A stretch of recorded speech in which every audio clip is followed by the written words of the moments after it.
Welcome to the midweek edition of Ben and Woods. Very excited to know that tomorrow at this time, barring any, travel difficulties, our friend Woodsy will be back in studio with us. Today, though, he is off, which means we've got a twofer show today for you. Sitting to my left, our executive producer always has to step it up even more when Woodsy is out. Paul Reindl. Good morning, Paulie. Hey, how are you? Now, be honest.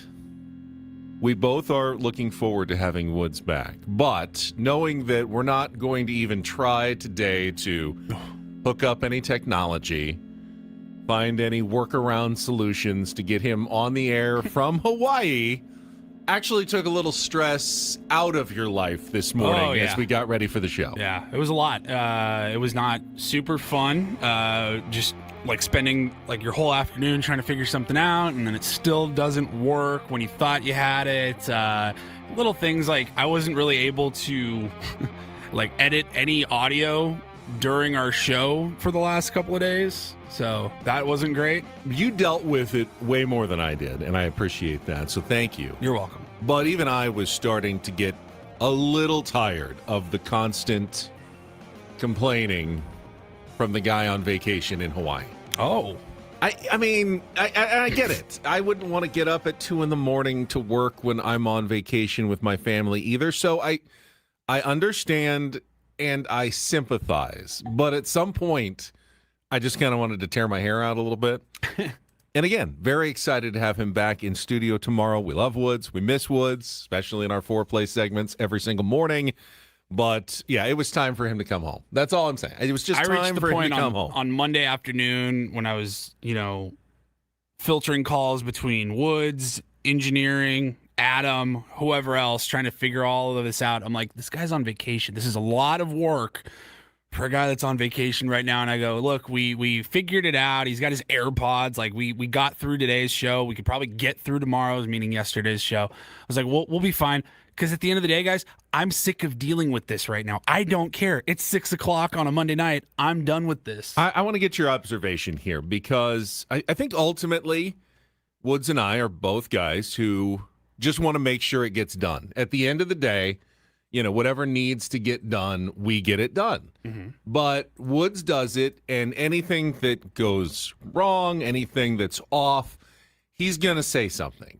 There's always going to be like, why did it have to be this way? Or there's a complaint somewhere in there. That's fine. That's how he deals with the stress, with just the everyday minutia of having to get through it. I'm sure everybody, that deals with stuff, whether it's work or family, has their own way of getting through it. I am the opposite. I also have to deal with, everyday stuff that's annoying during my work day. But I always just very quietly just swallow it and do it. And I don't say anything at all. And I don't know which one's better. I mean, I think, as Woodsy will say, his therapist will probably tell you that Ben's just kind of seething on the inside, and it's never a good thing to just never say it. I'll just do. Okay, no, that's fine. That's fine, Adam. Yeah, no problem.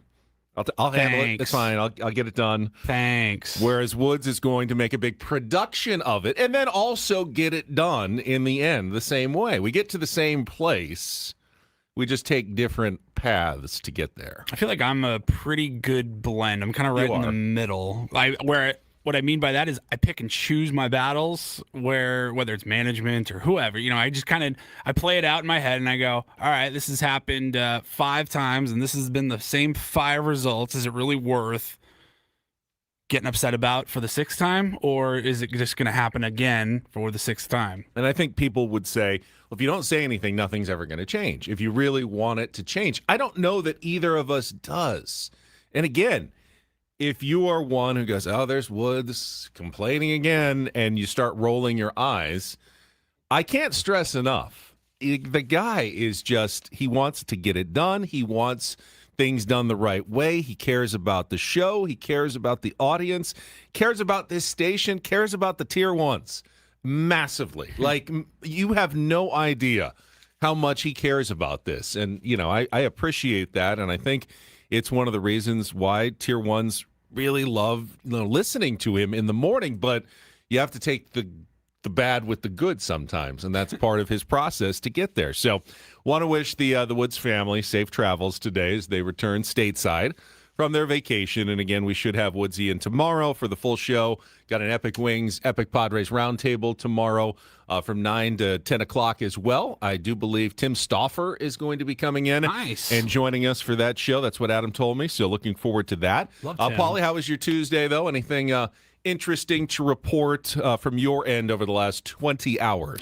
Fairly boring day in that I had a late basketball game, late Tuesday night game yesterday, which sucked in every sense. I mean, it was just not fun. A 9 o'clock tip-off, we lost. It was not fun. But because of that, I wanted to just kind of take it easy during the day, knowing I'm probably not realistically falling asleep until 11:30 or so, it was about 11:45 last night, which is rough today.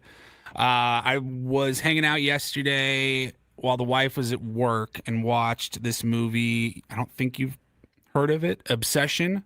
I have not just heard of Obsession. Came out recently. It was in theaters, did not see it. It was out on Peacock now, so I watched that. It was kind of a horror movie or a thriller, perhaps. Okay.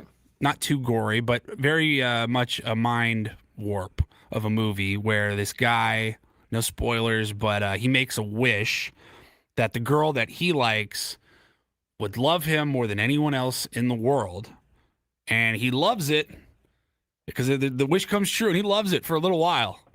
But then the obsession of her love for him gets more and more extreme as time goes on, and it gets pretty trippy. All right. So from the genre of be careful what you wish for movies. I think that's... Purple says, Obsession was the biggest movie before the Odyssey. How have you not heard of it? What? I'm trying to think of some other movies that are basically based on someone making a wish and then learning lessons. I feel like I've been watching these movies my entire life. Like when I was a kid, like Freaky Friday or Big with Tom Hanks. Man. Wishes Classic. he was an adult, and then all kinds of weird things happen, and you learn an important lesson about appreciating what you already have because the grass isn't always greener on the other side. This is one of the most common little, gimmicks that filmmakers use to create an interesting story. Because it will never happen. Vice versa. Yeah, they're all kind. Aladdin. People are just chiming in our YouTube stream of movies that are based on be careful what you wish for because you may get it and it may not be what you think it's going to be at the end. Yeah, so. no, Jesus in the chat says, this is a thriller. It's not a light movie. Home Alone. Like Home Alone. Yeah, not too bad. I don't remember anyone's face getting beaten into a brick at any point in Home Alone or Big. So there was a little bit of that. But no, great movie. The actress, Indy something, I don't know. She's pretty new on the scene, but she's got a good future for herself, I think. All right. Big fan. I think I know where you're going there. So big fan. All right. So Paulie did that. I was, of course, once again on the anchor desk last night. I was able to successfully say my name every single time I had to do it at the start of every program. So I consider that a win after being unable to even accomplish that simple task on Monday night. So that was good. No flubs. So I was sitting at work, and one of my colleagues, one of our fellow anchors and reporters, Max Goldwasser, comes in for his evening shift. He's our night side reporter. I like Max. Gets in around 3:30, comes by the desk and chats me up a little bit. He just celebrated his 30th birthday. He was off the last few days, so happy birthday to Max. And he does something that you probably have people do as well. And he says, I saw this thing in sports. Did you see it yet? And I always kind of, I'm polite. So I go, I don't know. What did you see? Show it to me, knowing there's very little that I probably miss, especially when he says, I think this happened a little while ago, but it's been going around social media. I want to show it to you. Go, Paul. If I haven't seen it, Paulie's probably brought it up in a Rindle report, or Woods has brought it up in a Don't Do This. So it's unlikely to be new to me. So he shows me this video from, I believe it's like Big Ten Media Day, which was a little while ago, from the Oregon Ducks. And I go, I did not see this at all. And it was their tight end, I think Jamari Johnson, and then their quarterback, Heisman Trophy candidate Dante Moore, talking about what happens in the Oregon Ducks huddles. And I said, no, I actually have not seen this video, and I'm surprised that we did not bring it up in some sort of Rindle report or don't do this segment earlier. So just Googled it. Media Day was like last week. Yeah, so okay. So last it was week a few days ago, but I did not see this, and I wanted to play it for you and the Tier 1s this morning. Okay. Sometimes Dante farts in the huddle, and we have like a little competition of who can fart in the huddle, but I would say really everybody, but mostly Tay because he farts a lot. How did this farting in the huddle tradition start? Oh my gosh. Who said that? JJ. I knew it. Too much stuff is getting leaked out. You got to find ways to connect with your team, so we do that. Plain and simple, that's all. Nothing else. Okay, all right.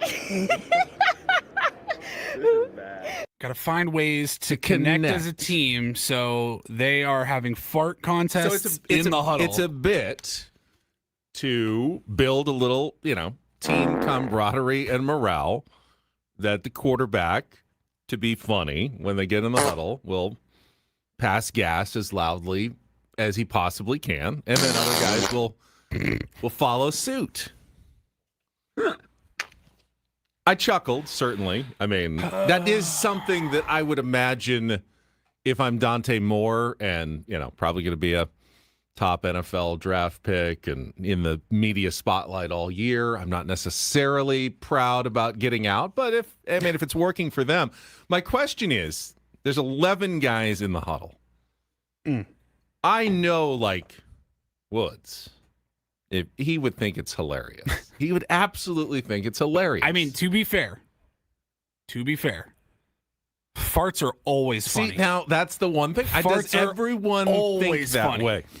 Because I don't totally think that way. They don't make me laugh the way other people do. Is there something wrong with me? Am I the only one? Like, I'm sort of like, that's kind of gross. I mean, I'm not like militant about it. I'm not going to, lose a friend over it, but it's not like, it doesn't make me laugh the way it does some other people. And if I'm the one guy in that huddle with 10 other guys and they're all just all the time passing gas, at some point I am going to get annoyed by this whole thing. I don't think I'm going to like being in the Oregon huddle if that's what goes on there. Can you imagine how bad it must smell in that huddle?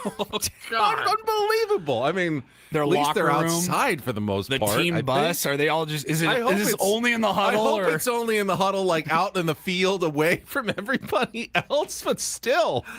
Because I promise you, if they're doing it in every huddle, they're probably doing it elsewhere because they think it's funny. Giant football players, offensive linemen, who have to eat just thousands of calories a day because they're exercising so much, and I can't even imagine what their intestinal systems have to go through during the course of a football season. And I just don't know that I would be able to survive the entire season if this is what they've come up with for team camaraderie.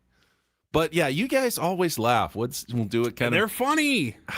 It's funny when it's like at certain times it's funny. You can't just like, if we had a fart contest every morning at 5:55 to get fired up for the show, like I wouldn't have very much fun with that. It's not a contest, but literally at 5:55 before the start of the show. He almost always, like, at one point, and he does the same thing every time. He'll pass gas, it's loud, you hear it, and he goes, uh-oh. Just like he does it every single time. Yeah, you're right. Doesn't he?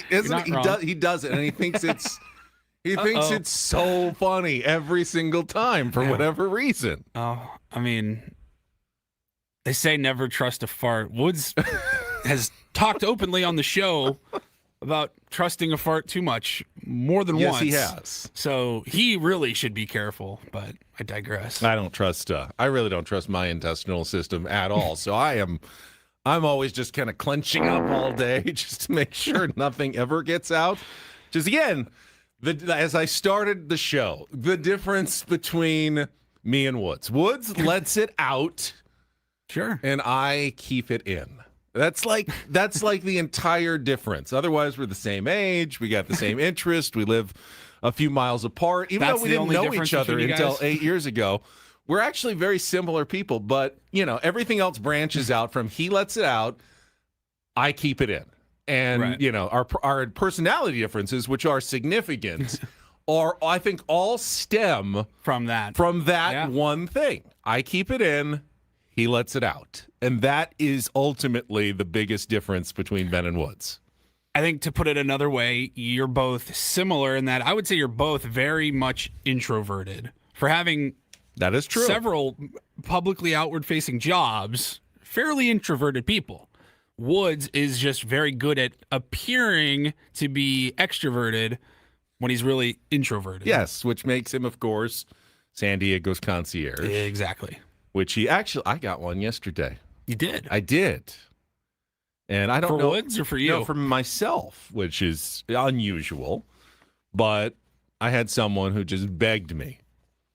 And I'd love to be able to come through, but I'm not sure if I can, which always is tough as well. All right, let's hear it. Begged me to see if I could get them a Mud and Don mini yacht bobblehead. If you're getting anybody a Dawn and Mud mini yacht bobblehead, I would like one. Oh, you would like one too. So if while you're doing this, if I can just tack on my request to the concierge here. My normal concierge is traveling today. Well, I think all of San Diego would like a Mud and Don mini yacht bobblehead. So, should we just put every name in the chat? Just raise your hand in the YouTube chat. And I asked before all of them. I think the problem is that while we do often get some of the promotional giveaway items here at the station, very rarely do we see the theme game items. I don't know if where we you- ever have. The theme game ticket is always makes it a bit of a challenge to acquire those. So I said, I don't know that I have any inside track compared to anyone else in San Diego to get a Mud and Don mini yacht bobblehead. If you haven't bought a theme game ticket and you're not going to the actual Mud and Don mini yacht theme game, I may not be able to I help don't even in this know if one. I could text Mud and he would have I know. one. I don't know that I have the juice, honestly, in town. I'm not sure who does. I think there's very few people in San Diego. Eric Grupner maybe, but other than that, I don't know who has the juice to actually get you out there a Mud and Don mini yacht bobblehead. It may if you're be not, like the hottest commodity I think San Diego's so. ever had. it seems like it may be the most sought after limited edition theme game item that the Padres have ever given away. I'm sure I can't do it on the spot right now. I would have to go back and really think and look hard at what's the best giveaway that San Diego, can you remember any Chargers epic giveaway where it was dude, everyone in the city is going to be trying to get a ticket to that game for that bobblehead or that whatever. I think everyone has their different preferences. It seems like the bobbleheads have been the most popular ones, but I think they're probably the most universally liked. Everybody either likes a bobblehead or can definitely find somebody that will enjoy a nice Padres bobblehead. But this one's just so unique. And you may not like this player or this coach or whatever, but we all love Don and Mud. that puffer vest was insane that everyone wanted earlier this season. That was a good one. That was definitely a good one. But I always liked the when they started doing the thin t-shirt or the thin sweatshirt giveaways, the hoodies. I always thought those were great. They were comfortable. They were for a baseball giveaway, those are pretty good. A lot of times the stuff is not great and it's just got sponsors all over it. You're whatever. They've definitely. The quality was good. The quality has gone so far up in recent years. I remember when I was a kid going to a game, they gave away a T-shirt. You could not wear those things. They Right. were so Crusty. cardboardy, uncomfortable, sponsor laden. It's I wouldn't even dream of wearing the things that they used to give out. And now, actually, they put together some really quality merchandise. I forgot about for the Padres giveaways. The puffer vest. Now that everyone's kind of bringing that up, I did. I had a buddy that was in. He didn't even know. I don't think it was puffer vest night. He just wanted to go to the game and he was trying to get in. He's like, dude, it's a mob out here. There's guys shoving each other. Like, it's like the whole line was just like compressing on each other and pushing everyone up against it. He sent me a video. I was like, good God. So yeah, that one definitely had a lot of demand. I hope nothing like that happens on Dawn and Mud bobblehead night. I hope not either. I mean, but since it's a theme game, it won't be for everybody. True.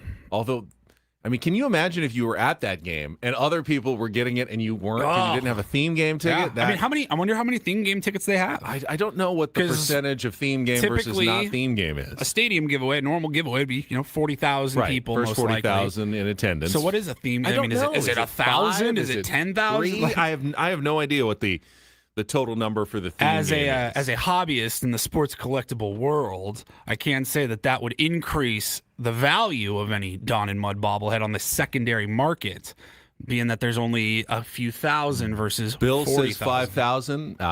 Sounds like he knows what he's talking about in our chat, but He sounds I don't confident. really know. He sounds very confident. I'll take 5,000. I remember the days when, back at Qualcomm Stadium, normal Padre game would have about 12,000. If they did a giveaway, you might get up to 25 or 30, especially if it was a good giveaway. Now, of course, every game has almost sold out 40,000, and when you have one of the great giveaways, you got to get there early, line up.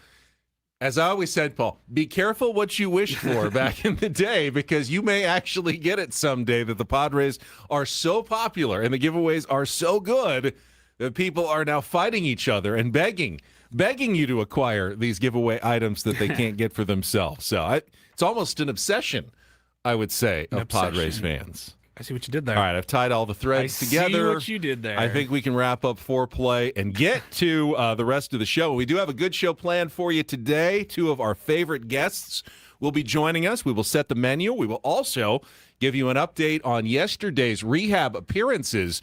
Two very different stories for Joe Musgrove and Nick Pivetta in their appearances for the Lake Elsinore Storm. It happened about an hour after our show yesterday, so we will talk about that and then get into our Padres wrap-up, a much-needed victory, bounce-back win for your San Diego Padres last night, 9-4 over the Arizona Diamondbacks. It is all coming up next. Woodsy's on his way home. For now, you got Paulie, you got Ben.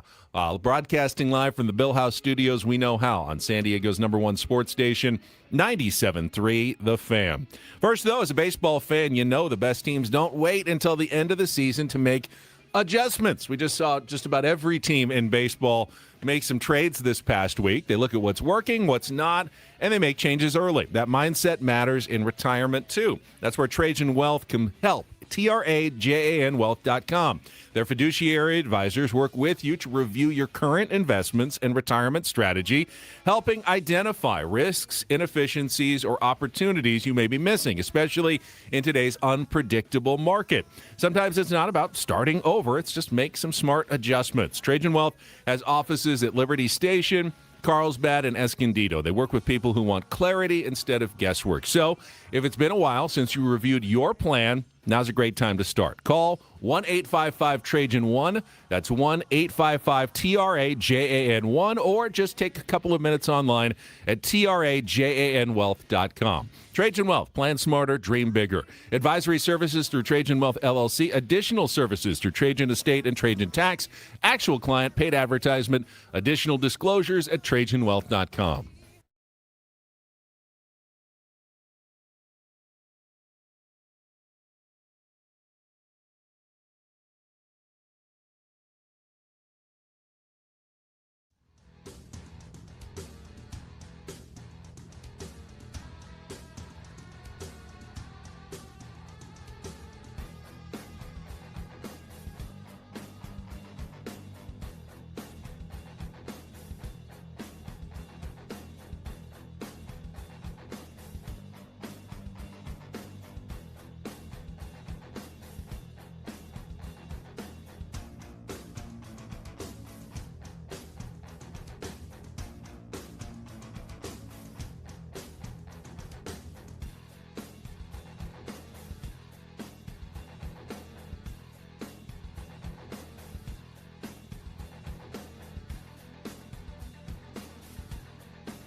He just, here, I'll show you a little. Just a little. Please don't. Just a little bit. What hurts on you? Nothing at all. A little bit. Nothing. Now, So let's say whatever you're about to touch is the only thing. Let's say It's gonna hurt. right? All right, yeah. Okay. Pretend your knee hurts. Pretend your knee It's going to in a second. right here.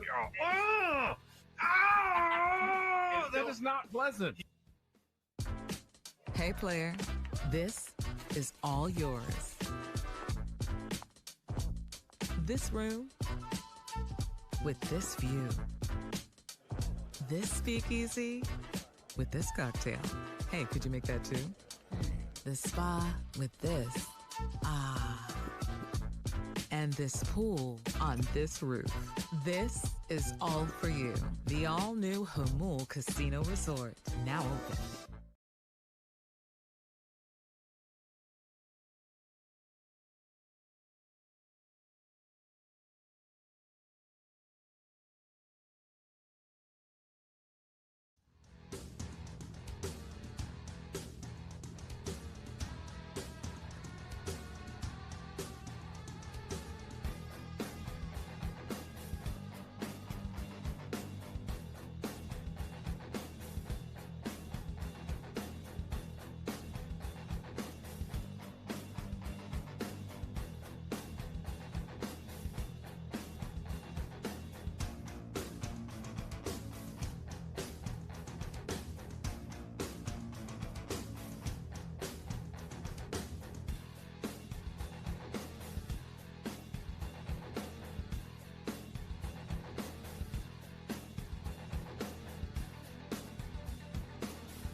Padres back within one game of a wild card spot behind the Arizona Diamondbacks. The season series once again even between the two teams with now 5 games remaining. 2 more in Arizona tonight and tomorrow night, and then 3 in San Diego to wrap up the season at the end of September, early October. That could end up deciding the final playoff spot. So, I mean, this thing could come down to the wire, Paul. I don't see a scenario in which the Padres just storm past everyone and cruise to the top wild card spot. So I don't think that's going to happen. So really, your choices are the Padres fall off a cliff, which we're hoping that doesn't happen. If they're in it, I don't see a scenario in which those 3 games against Arizona to wrap up the season aren't going to be super, super impactful. Yeah, you never know, but I do get the feeling that we're heading toward a very important final 3 days of the regular season at Petco Park. Get your tickets now if they're not already sold out. Ben and Woods brought to you by David P. Shapiro, criminal defense attorneys, helping good people regain control of their future when charged with a crime since 2010. Visit davidpshapirolaw.com. We will get into that game. Also want to talk about yesterday's rehab appearances by Joe Musgrove and Nick Pivetta. In fact, why don't we start there even before we get to the rest of the menu for today's show. Yesterday at 11 o'clock, we got to see Joe Musgrove back on the mound. Obviously not in a major league game, but in a game that meant something, a non-spring training game for the first time since the 2024 playoffs. And it was good to see Joe back out there for sure. Yep. Tried to watch some of the video on the MILB.com feed. I don't know if it was because so many people were interested, but it was janky and blurry, and you could barely make out that it was Joe on the mound. So that that was unfortunate, but he was out there. First inning, looked pretty good, struck out 2, got through the first inning quickly, ran into some trouble in the second inning, gave up a couple of hits and a run on a wild pitch, but did get out of the inning on a double play, and then got the first 2 outs in the third, and then that was it for him. They ended his day. Pitch count at 39 pitches, 22 strikes. He spoke to reporters after the game, talked about how he felt good.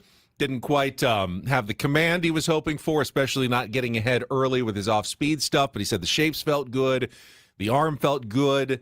Velocity-wise, he was kind of in the 93, 94 range, which is not bad. I think we've definitely seen Joe a little bit higher earlier in his career, but he threw all 6 pitches, and Joe's always been more of a pitch mix guy than just a blow you away sort of pitcher. So he used his whole repertoire and took a real good step forward toward what could be a return to the San Diego Padres rotation later this month.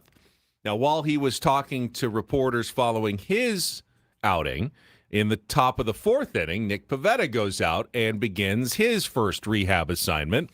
I think he gets a couple of outs on fly balls and gives up a single, 2 outs, a couple of strikes. Everything's going well. And then he throws a pitch and just walks straight off the mound, just quickly, doesn't reach for anything, doesn't go, ow, or whatever. There's no wincing.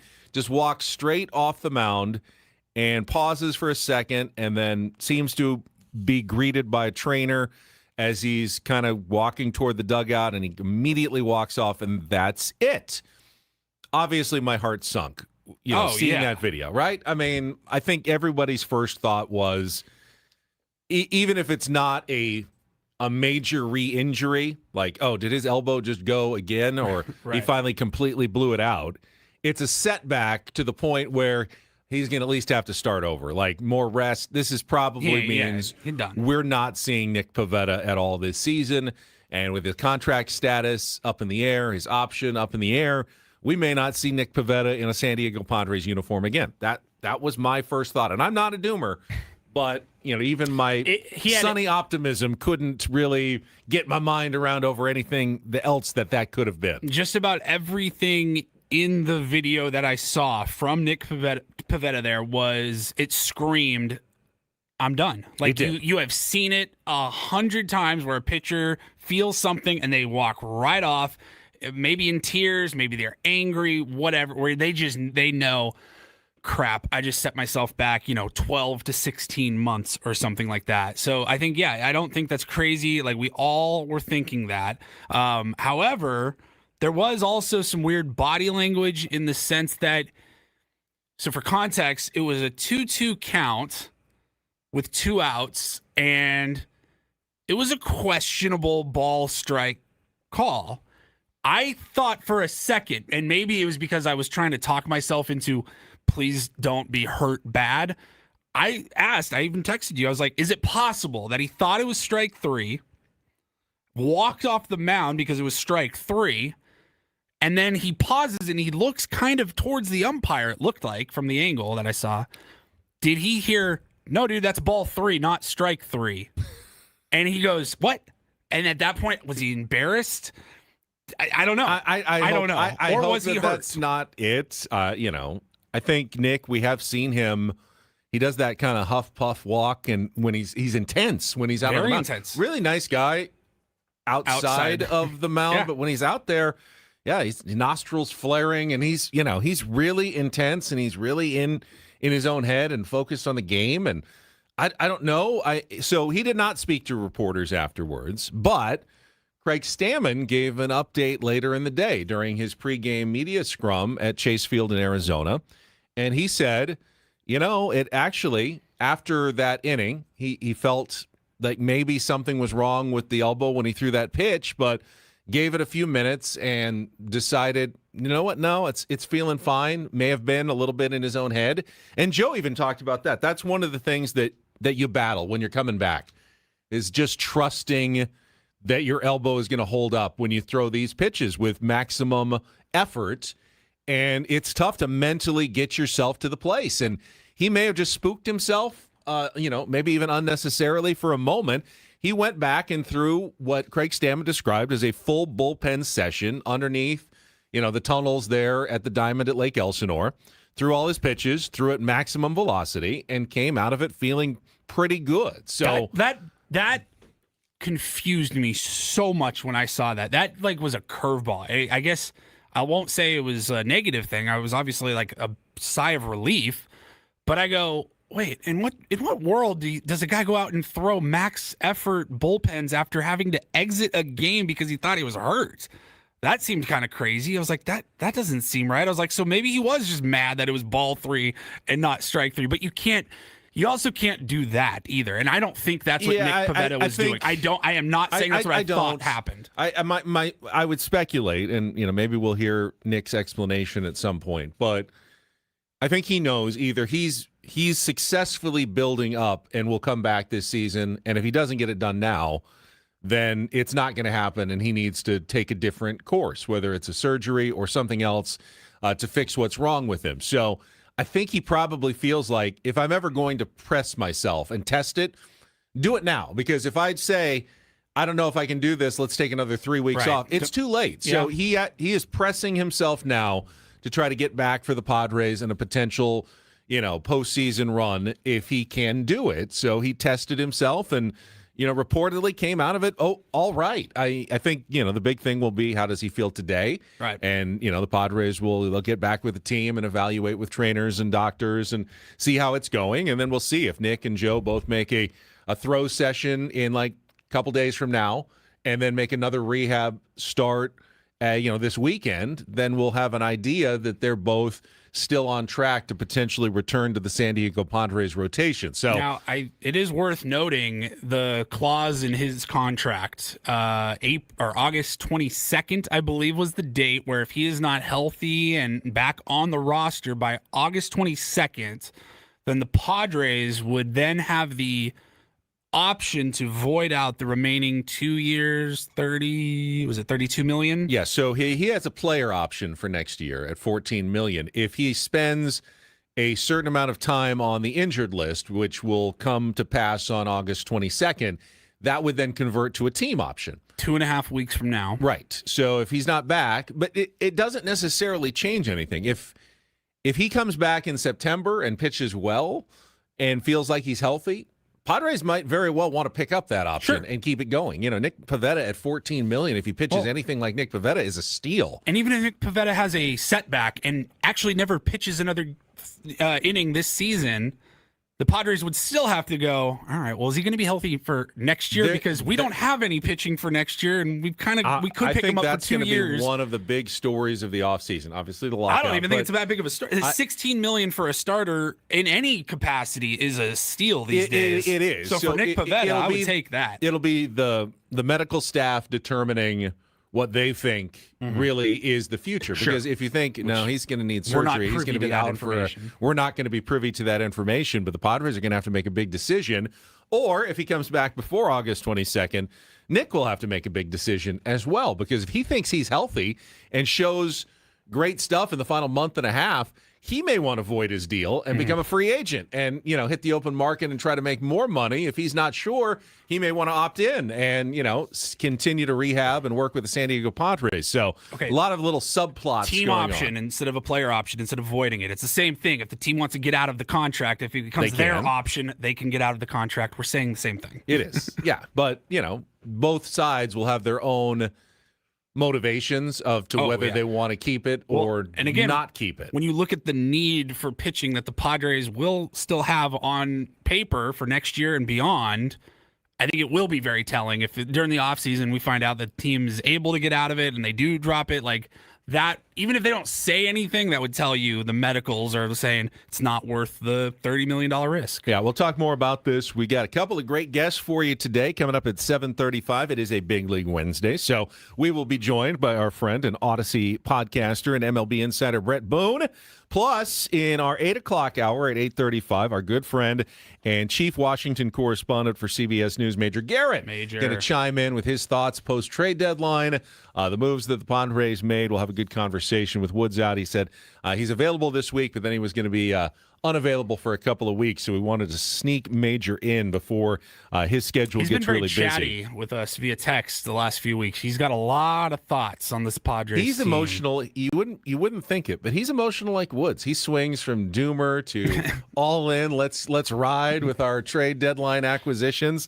I always find it funny to see that Major gets caught up just like everybody else in the San Diego Padres. My favorite people that I get text messages from in my life, because the way he just has a way with words, that man. I mean, this is a guy that's interviewed sitting presidents. Like, he knows what he is doing in a microphone or with words.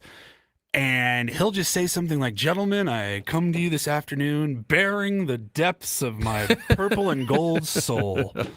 F them prospects. Let's ride." Like, he's all over the place. I love the man. He's awesome. All of our guests appear on our SDCCU fan hotline. It's not Big Bang Banking. It is better. Have our usual features. Don't do this. We'll play a little real or fake since Woods isn't here on a Wednesday, and maybe get some round of report headlines in our final hour. But let's check traffic, and then when we come back, we'll wrap it up. Padres 9-4 win over the Arizona Diamondbacks. We'll talk about last night's game and more coming up next year with Ben and Paulie on 97.3 The Fan.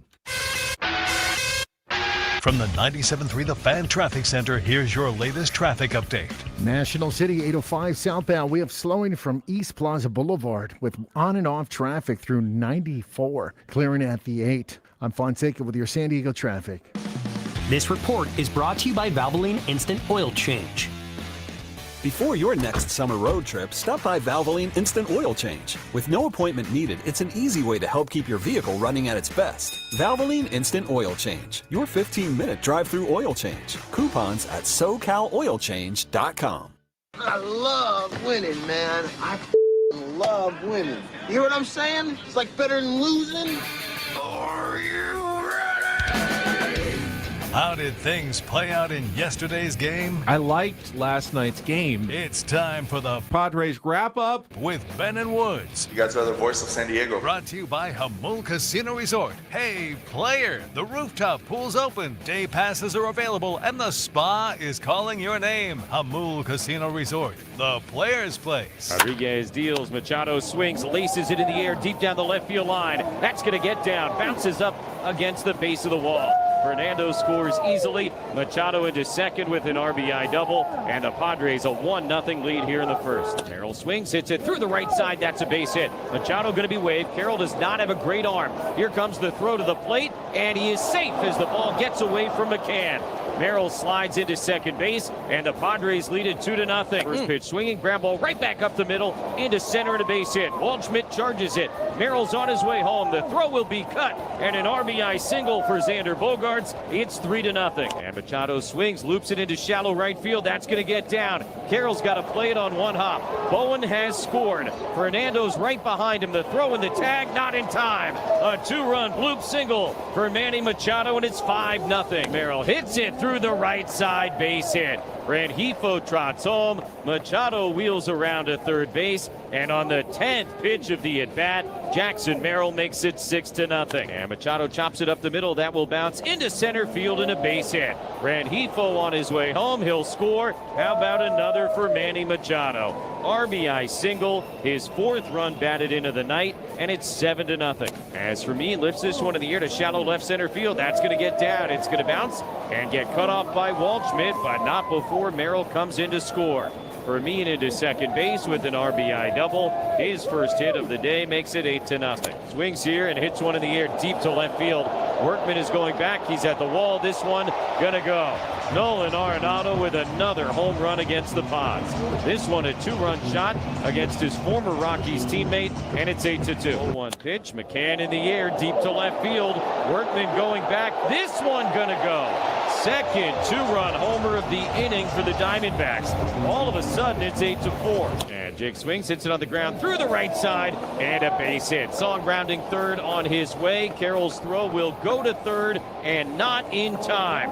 Fermin goes first to third on the RBI single, and the Padres re-extend the lead 9-4 on Cronenworth's third hit of the night. 1-1 to Tawa, 2 outs, nobody on in the ninth, and a ground ball up the middle, backhanded by Cronenworth. Jump throw to first is perfect, and in time to end the game.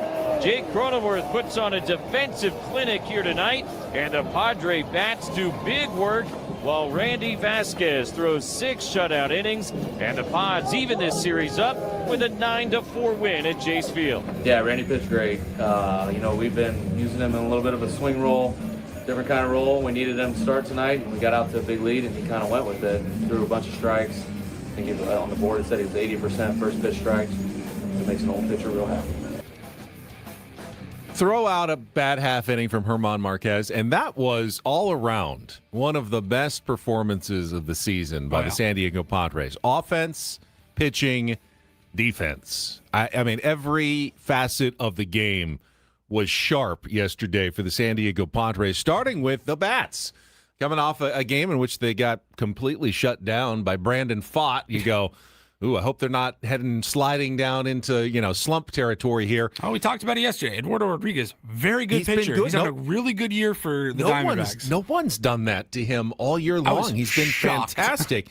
And not only do the Padres score 3 runs in the first inning, 3 runs in the second inning, but honestly, some of their outs were hit harder than even some of the hits. They were scorching the ball, working counts and then scorching the ball, getting a pitch to hit. He just line drive. Started out, of course, with Fernando Tatis Jr.'s double that went off Nolan Arenado's glove. Feels like in the history of Padres baseball against whether it's the Cardinals or the Rockies or whoever Nolan Arenado's playing for, he always makes that play and didn't make that play yesterday. Manny Machado then loved working the 3-0 count, green light. Scorches one to left field for the RBI double. Jackson Merrill, terrific at-bat, scorching an RBI single. Xander Bogaerts attacks a first pitch, and all of a sudden it's 3-0. And then Randy Vasquez comes out, retires the side in the bottom of the first, and then you go right back to work in the top of the second. Jake with a really nice single and at-bat. Jace Bowen with a perfect bunt to start another rally. And then with 2 outs, Manny Machado delivers that 2 RBI single, just a little blooper. Hey, that was the lucky one that fell in. Take it. And then another Jackson Merrill RBI single. So now it's 6-0 and really changes the equation for Randy Vasquez. And he said it even after the game. Yeah, pitching with a big lead, get ahead early. The man was a first pitch strike machine. And this is now over 10 consecutive scoreless innings for Randy Vasquez, who came in as bulk guy in his previous outing and went 4 2/3 shutout, and then goes 6 shutout innings with just 2 hits allowed. Just a walk and a strikeout, but really good work by Randy Vasquez. What was the nugget I saw from Dennis Lin? It was first Padres pitcher, I want to say since the beginning of June, besides Michael King. Other than Michael King, 6th inning. Quality start. I think it's the first one since Walker Buehler on June 3rd. So, Randy was really good first couple of months of the season. The whole starting rotation was really good the first couple of months of the season. And then he wasn't, and he spent some time in the IL, and then he spent some time in the bullpen. But, Craig Stammen talked after the game. Manny Machado even said it. Randy has something to prove. He wants to get back into the starting rotation. Hey, they're all doing whatever needs to be done right now. Craig Stammen asked him to come in and pitch 3 innings in relief, but Randy wants to get back as a starter, wants to be one of those 5 guys. And with Casey Mize and Robbie Ray joining the rotation this week, Padres could actually have a regular rotation. I was just going to say, we're going to have a lot less pitching chaos, which King, Mize, Ray, Buehler, and maybe Randy Vasquez again, without any more chaos. You got the same 3 or 4 guys, but instead of fighting for 3 or 4 spots. Now they're fighting for 1, maybe 2 spots. Yeah, if that's not as chaotic as we're going to throw Kyle Hart out there for an inning and we'll figure it out after that. And then if Joe Musgrove and or Nick Pivetta comes back later, then you have a good problem on your hands and you can decide what you want to do from that point. The German Marquez inning was rough, and you started to panic a little bit when the Diamondbacks get 2-run home runs to pull closer. Was it 8-0? It was 8-0. Craig Stammen admitted afterwards, with a big lead, we brought German back a day earlier than normal to see if he could kind of do it, because we've been experimenting with these things to see how we can use these guys, and maybe he wasn't quite as sharp. So lesson learned. Fortunately, it wasn't one of those painful lessons that cost you a win as the Padres finish it out. Jake did make a unbelievable defensive play up the middle in that inning, even though German Marquez gave up the 4 runs. The glove flip to Seungmoon Song at second base for the force. He made another great play later, so the defense was on point. We even saw the Debut of Gage Workman coming in to replace Fernando Tatis Jr. Tater. Did not get a hit, but did make a couple of plays in the outfield. Xander Bogaerts did have to leave the game after fouling a ball off his foot. X-rays were negative. He says he should be good to go today, but a little bit of a scary moment. Padres, though, go on to the 9-4 win. This was the stat of the game for me. Padres went 8 for 22 with runners in scoring position. 8 for 22. The Diamondbacks went 0 for 0. They never had a runner in scoring position the entire game. 2 2-run homers with a guy on first. So Padres get the win. What does it mean? We will talk about that and the new starting rotation next year on The Fan.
Padres made a pair of roster moves yesterday. They will still have more to make here in the future, but welcome to the San Diego Padres to Casey Mize, who was activated yesterday, as was Gage Workman.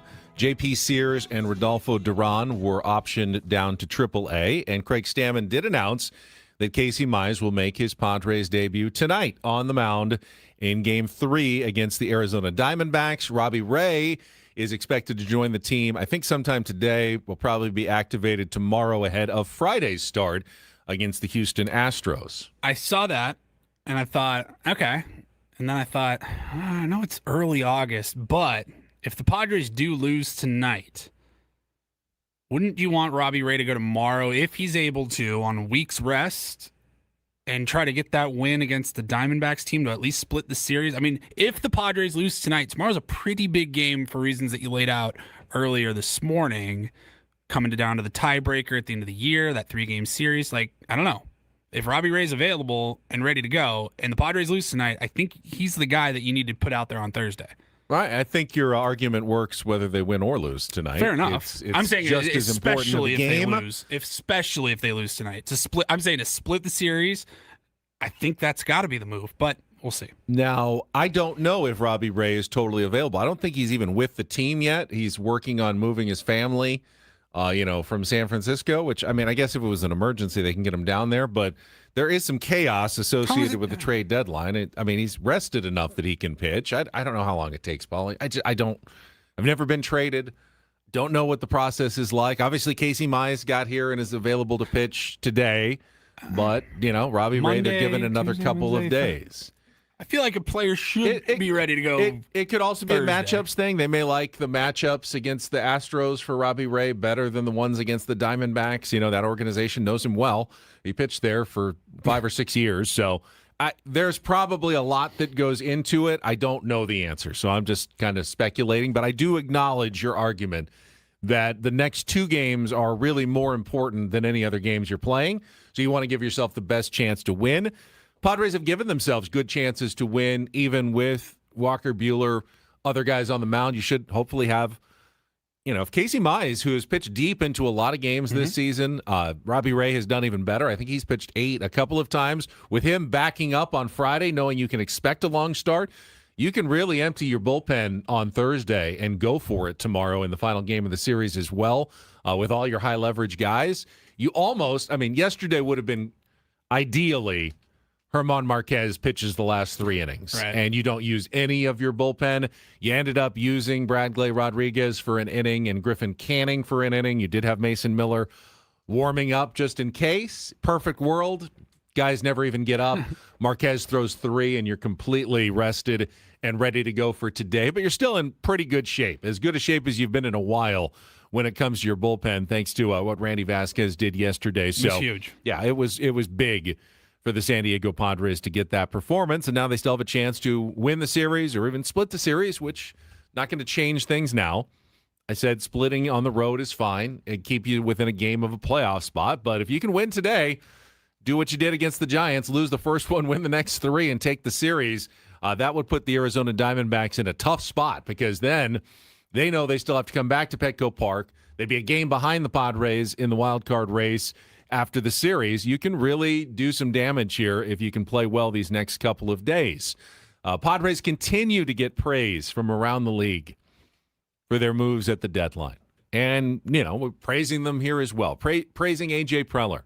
But I wanted to read this quote from Robert Murray's post-trade deadline piece, because this is essentially why I kind of continued to defend A.J. Preller. People got mad a couple of weeks ago when I said I wouldn't fire A.J. Preller because I think you're probably not going to find a GM who's as good as A.J. Preller if you're now looking for someone to start over with. People got really mad at me about that. But this is essentially why I feel more comfortable with A.J. Preller than the unknown start over with a new GM guy. And this is from a rival National League evaluator. So that could be an assistant GM, that could be a scout. I don't know who it is. An area scout. An anonymous quote about AJ. quote, he's constantly hustling and trying to find a way to get better or cut his losses. I don't know him, but from what I hear, he has a high bar and wants accountability. When something is short of his standards, he wants answers and holds people to those standards, always looking for an edge. His style is entertaining. San Diego used to be a mid-market, and now they have one of the best fan bases in baseball because of the product he's put on the field and the excitement he has caused. That's not a Padres fan. That's not a media member in San Diego. It's not someone in the Padres organization.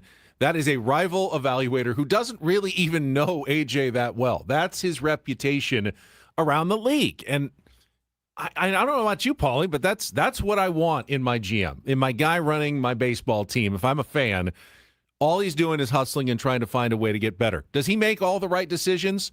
No. He makes mistakes, a lot of them, because he's willing to gamble and risk sometimes, and he is wrong sometimes, but then he's not afraid to go back and try it again. And it's the one thing that I really love about AJ. I totally trust that what he wants more than anything else is to win, not to keep his job, not to get his next contract, not to look good in the media.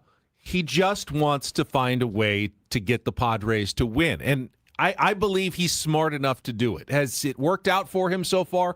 No. You need to be smart and really, really lucky to, get your team to a World Series and make a lot of good decisions. I just don't know that anyone else out there is going to find a better way to do it or be more dedicated to it than AJ Preller, which is why I'm happy that he remains the general manager of the San Diego Padres. You can have a different opinion. Well, not going to say you can't, but that's my opinion. Would be, well, I would say somebody that's gotten the job done would be a better fit. You know what I mean? Like somebody that has done it, because AJ Preller has probably been the longest tenured executive with the least amount of results. You know what I mean? Like 10 years is a long, or 10 plus years is a long, long time to not even have like a World Series appearance. I mean, the problem I think with AJ's entire tenure with the San Diego Padres is that his misses have been really rough. Like whether it was all the way back to, Eric Hosmer. Fine. If you want a guy who's done it before, if Andrew Friedman is available, and the Padres can steal him from the Dodgers, I'll consider that. But you're not going to hire a World Series winning GM. You're going to hire a guy who's probably never done it before and hope that, let's completely start over. I feel like AJ Preller, is continuing to evolve. This trade deadline was very different than some of his other aggressive, yes, but in a different way. Look, I'm mad about it. It's always interesting around here. I mean, somebody just said, "Hey, we could have Buster Posey." Yeah, 100% right. Like we could be that dumpster fire in San Francisco right now, and I'm very, very happy that we're not. I'm just saying the other side of the coin of what we're talking about here would be like you can't. I don't know. I think it's a little bit reckless to just be like, oh, there's just nobody you could possibly hire that would be better than AJ Preller. Would you rather have a guy like what's his name, Matt Arnold, the GM of the Milwaukee Brewers, who makes a lot of good decisions on prospects, puts a solid winning team on the field every year? He hasn't won a World Series. He barely won a playoff series. They have as much to show as we do, though. And quite frankly, they're the best team, the second best record in baseball. But then when he has a chance to go for it at this trade deadline, oh, I agree, 100%. He doesn't. Yes, he needed more AJ Preller in him. And he would probably be considered around baseball, at least by especially the conservative teams. Like he's the gold standard.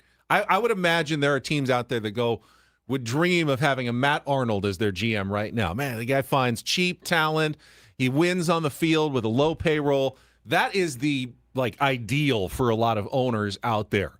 Is that who you want? A guy who's not even willing to put 3 of his prospects on the line to acquire a Tarek Skubal for a chance to win the World Series? Because that would be the best guy you could have out there.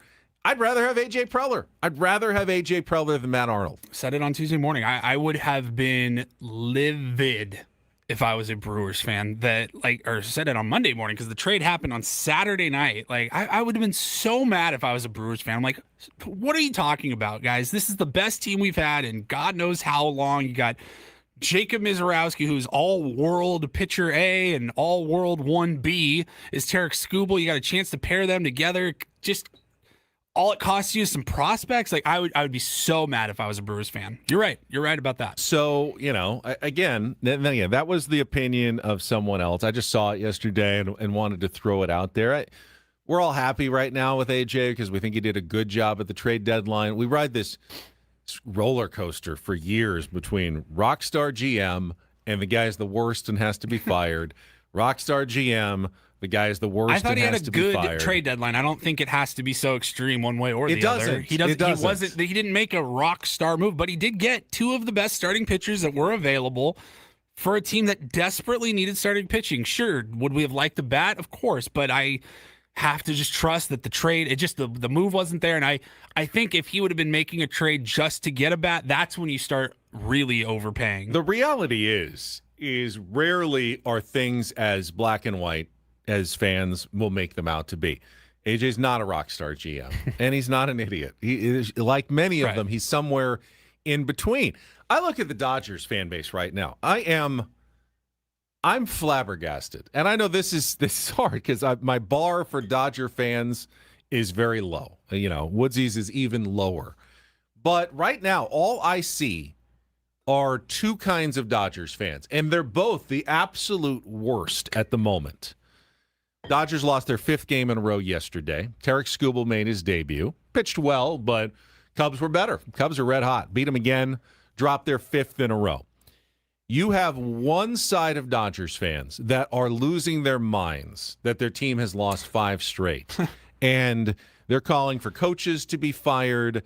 They're calling for massive changes. They're saying the Dodgers failed at the deadline because they didn't upgrade at catcher. Dalton Rushing's now headed onto the injured list with surgery, and the catching situation is a mess. And they're basically panicking. They're panicking with a 5-game losing streak. Offense has been struggling lately. Dodgers have not been playing well. So you've got that side that is completely overreacting to a mediocre week for the most talented team in baseball with a pitching staff that's just ungodly good and is still by far the massive favorites to win the World Series. But what really gets me is the other side.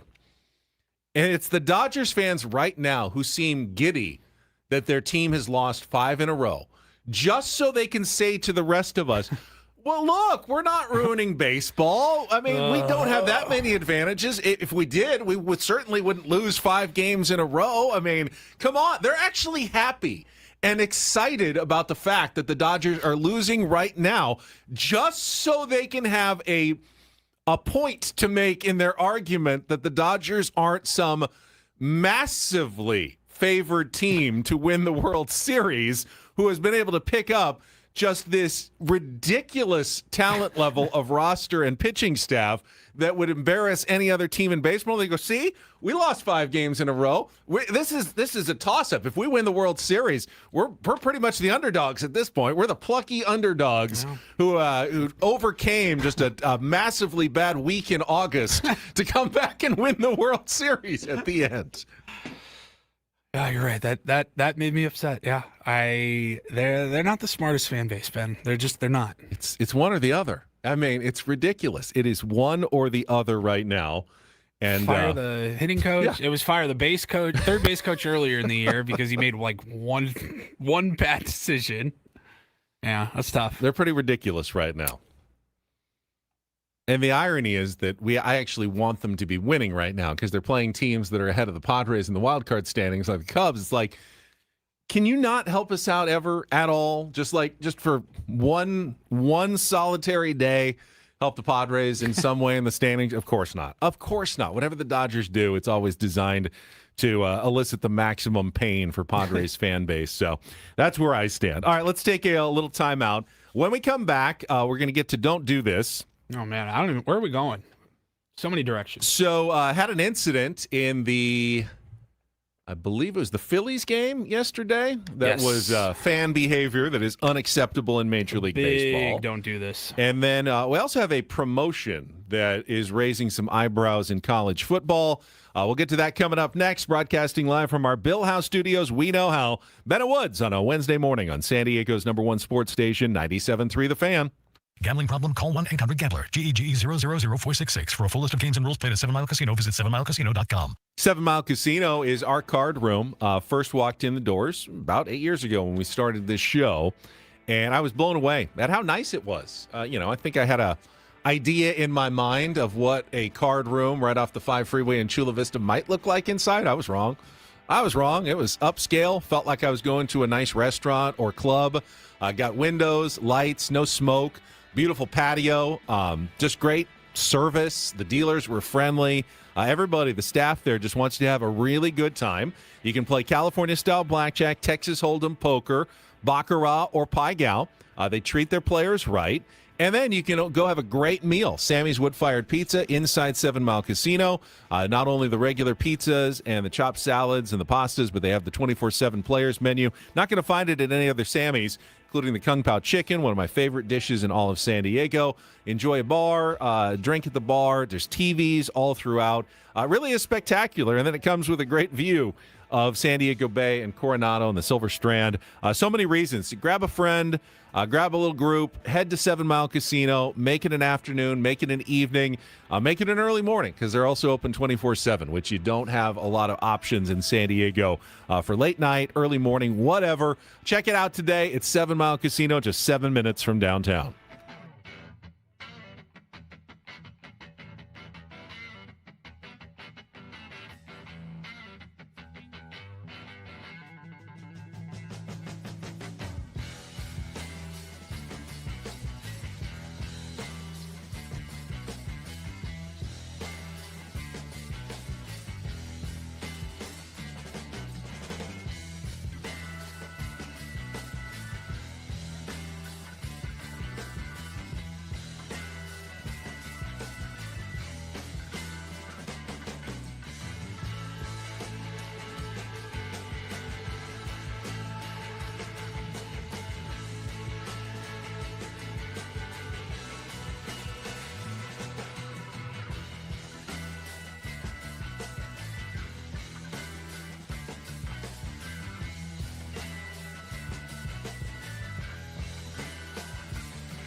Hey player, this is all yours. This room with this view. This speakeasy with this cocktail. Hey, could you make that too? The spa with this. Ah. And this pool on this roof. This is all for you. The all-new Hamul Casino Resort, now open.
Don't Do This brought to you by Dixieline Lumber and Home Centers, helping San Diego homeowners and contractors fix it, build it, and enjoy it.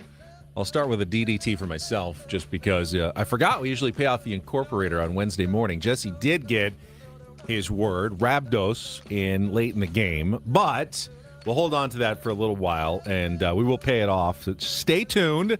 But I want to start with a couple other baseball stories here for DDT, including one from the Phillies game yesterday. Phillies taking on the Washington Nationals. Luis Arraez making his debut after being traded from the San Francisco Giants. Got a standing ovation at Citizens Bank Park. Drove in runs in his first 2 at-bats with a single and a double, so they're very happy.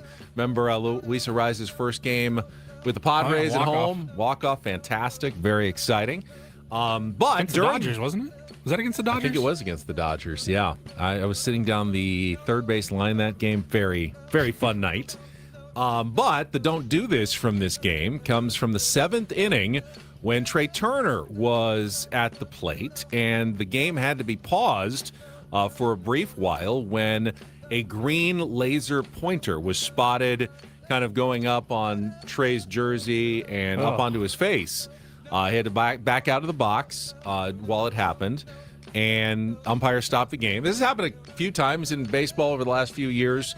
Rarely can they find it. That's one of the problems with laser pointers. You don't necessarily see where it's coming from. Yeah. You just see the laser in the end. But it was very obvious, trying to distract.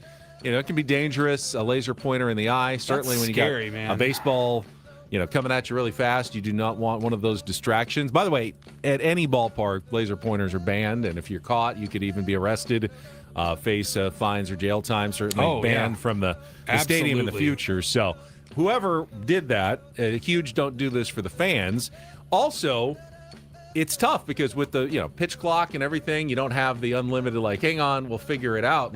It could actually impact a game at some point if a player gets distracted, the umpire doesn't see it in time, and the pitch clock runs out or something. Then what do? You get a whole mess on your hands. So just a DDT for whatever fan caused that delay last night at Citizens Bank Park. We'll switch over to college football. This is one of the more interesting promotions I think I've ever seen in sports, whether professional, collegiate level, minor league level. I mean, this is something. Akron football, the Akron Zips, they are running an offensive coordinator of the game promo. They released a press release yesterday saying that the University of Akron Athletics announced a new fan promotion, offensive coordinator of the game, giving one season ticket holder the first ever opportunity to script the opening drive of the football team's season home opener.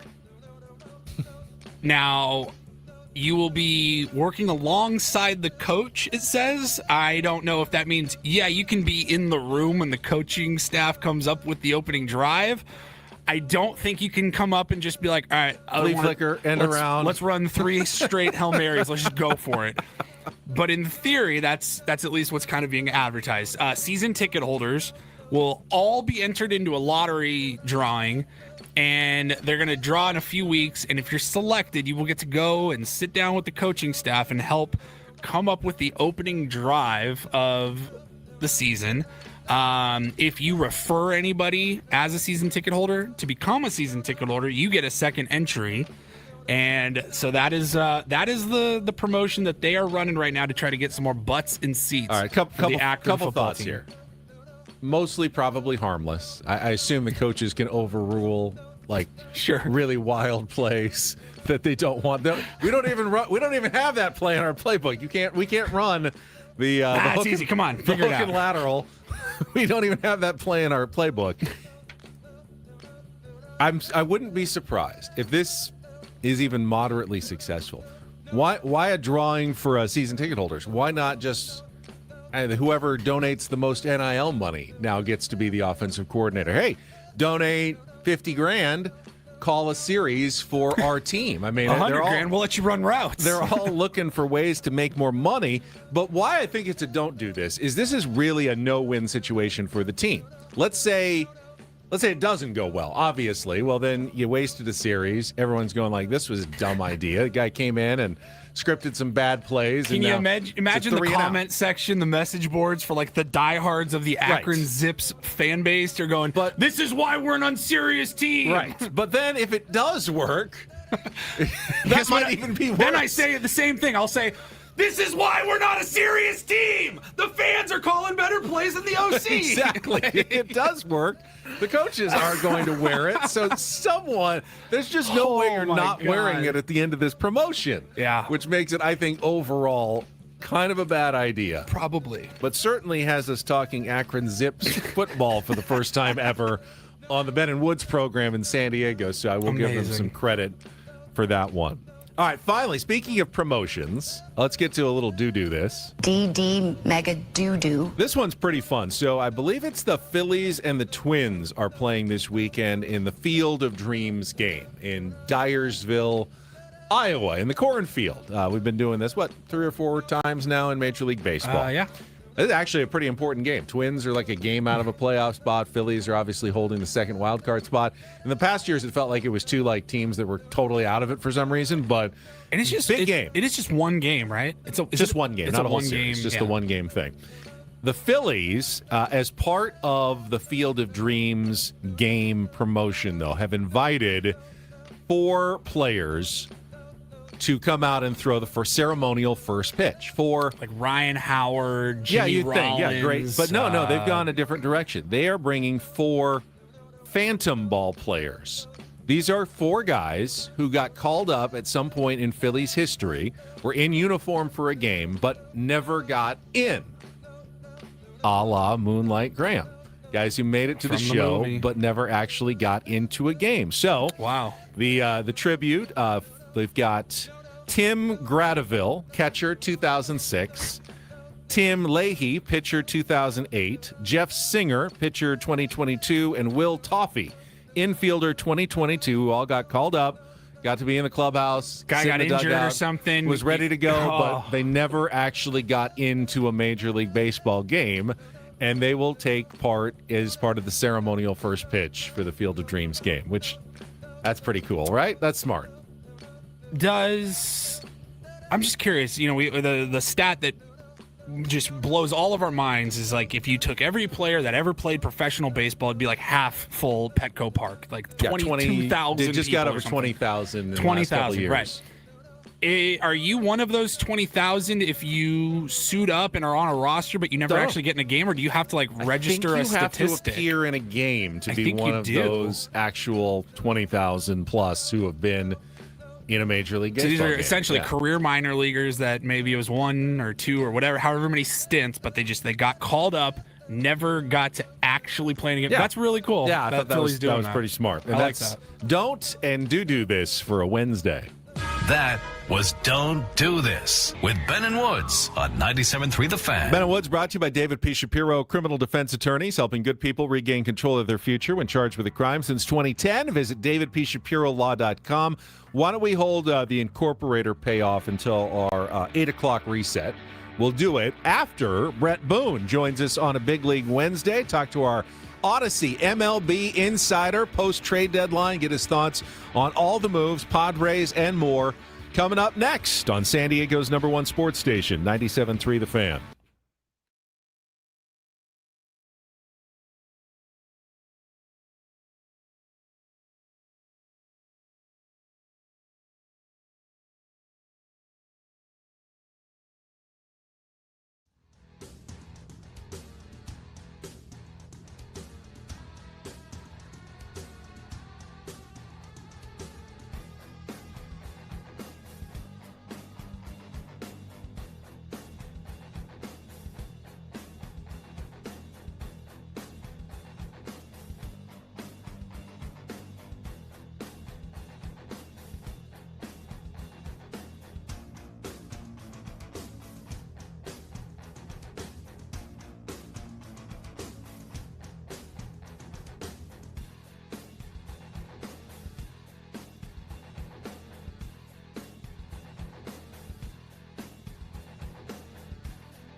He just, oh, here, I'll show you a little. Just a little. Please Just a don't. little bit. What hurts on you? Nothing at all. A little bit. Nothing. Now, So let's say whatever you're about to touch is the only thing. Let's say It's going to hurt. Right? All right, yeah. Okay. Pretend your knee hurts. Pretend your knee. It's going to in a second. Right here. Oh, oh, that is not pleasant. Hey, player, this is all yours. This room with this view. This speakeasy with this cocktail. Hey, could you make that too? The spa with this. Ah. And this pool on this roof. This is all for you. The all-new Hamul Casino Resort, now open.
Padres beat the Arizona Diamondbacks 9-4 last night, pull within a game of the D-backs in the National League wild card race.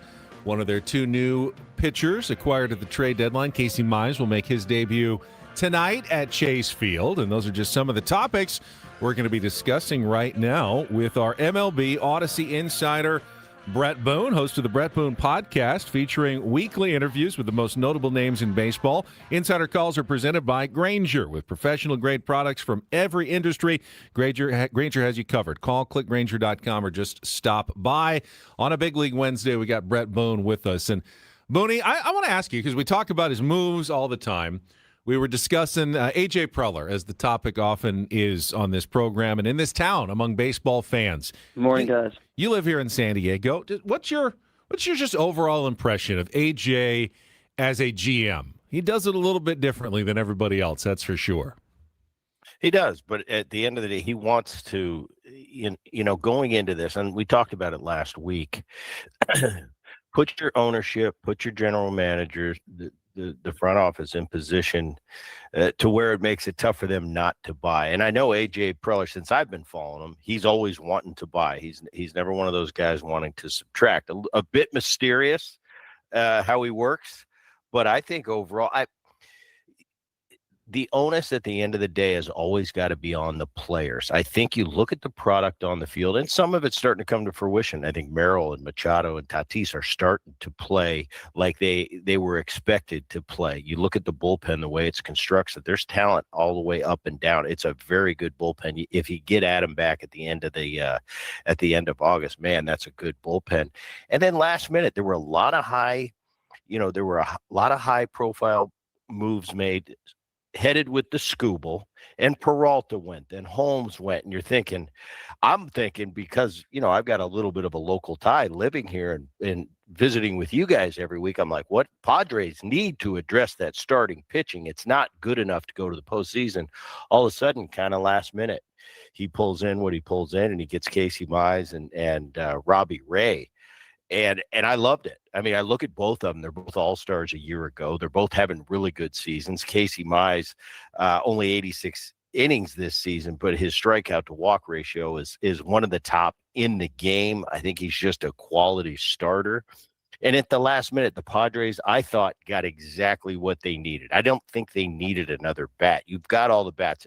If your bats they're going to play like this all year, you've got star power up and down the lineup. They just haven't played up to that. But I think it was calculated. I think it was tactful.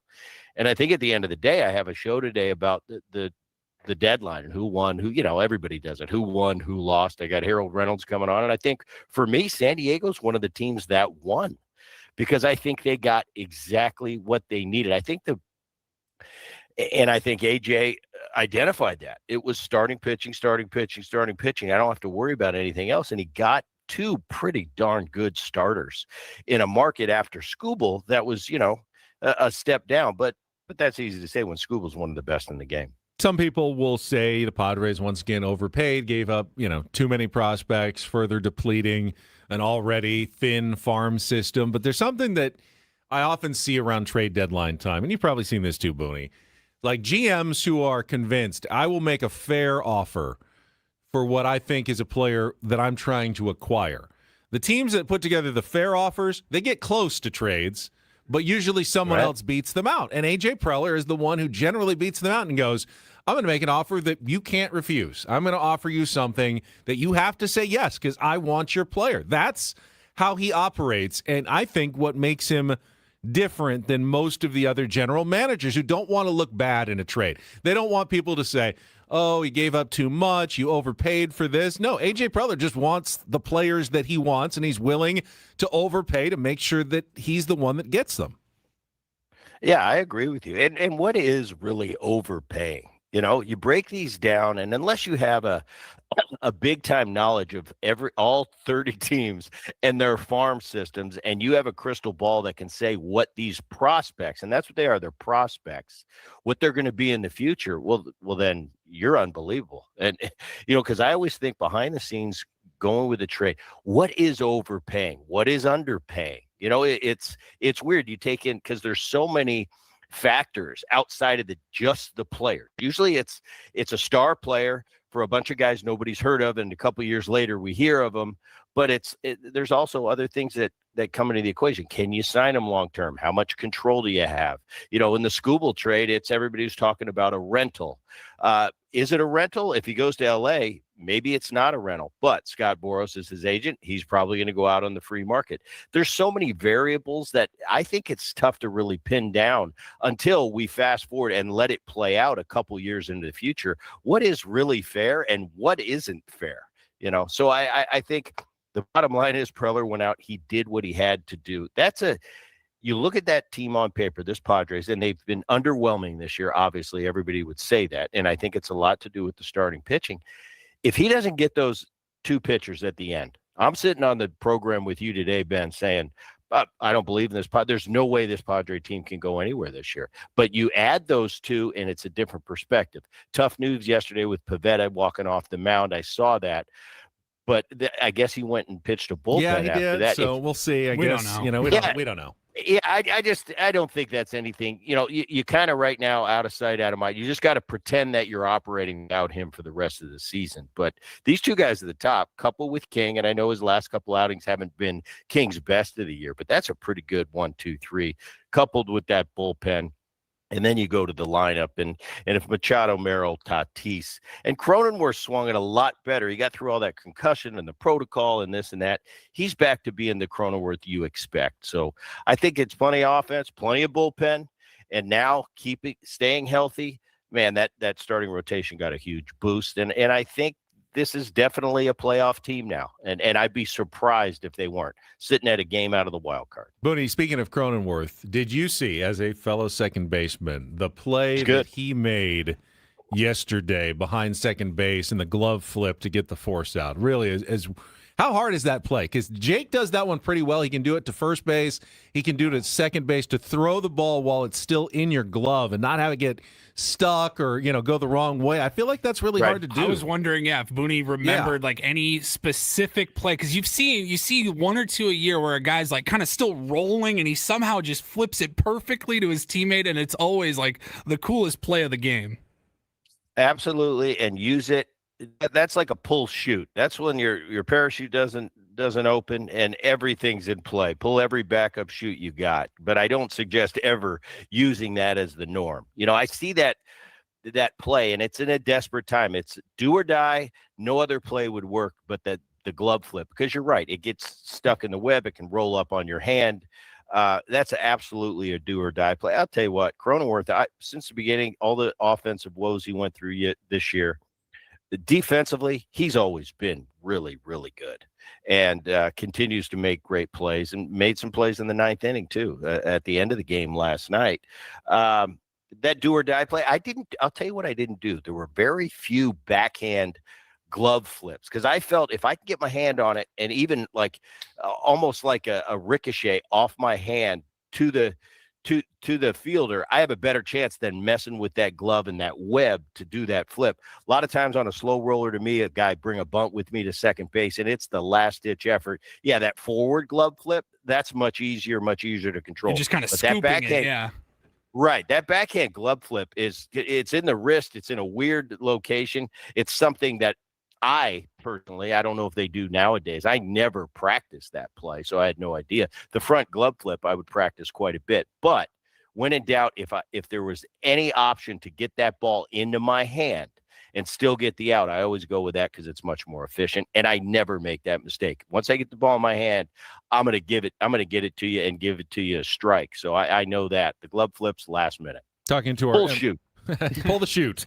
That sounded bad almost, but no. Pull shoot, not something else. Insider Calls brought to you by Granger, for the ones who get it done. And obviously, Woodsy not here today. He's on his way back from Hawaii. But he did send a tweet that made me chuckle yesterday. He said, "Not sure about you guys, but I sure could use another former player or national writer telling me how cool and fun what the Dodgers are doing is every 15 minutes like clockwork." I don't know about you, Booney. I'm not sitting here saying we need a salary cap. I know you're a player. You're never going to say that. I don't think baseball is broken. I think there is perfectly great parity between 29 of the teams. I do think that what the Dodgers are doing is a bit of a problem now, with how many advantages they have financially, local revenue, the bankruptcy extra money, the Shohei Ohtani extra money, and now with the farm system that they can use just as much as they want to add guys like Skubal. I don't think it's good for baseball. As much as, people will want to tell me this is fun and great, I'm getting tired of it, honestly, and I don't think it's just because I'm a Padres fan, but what's your take? Well, I personally don't think it's the greatest thing for baseball. That being said, the Dodgers really aren't doing anything illegal. And no, they're not. Outside of the revenue, which you talk about, and in that local market.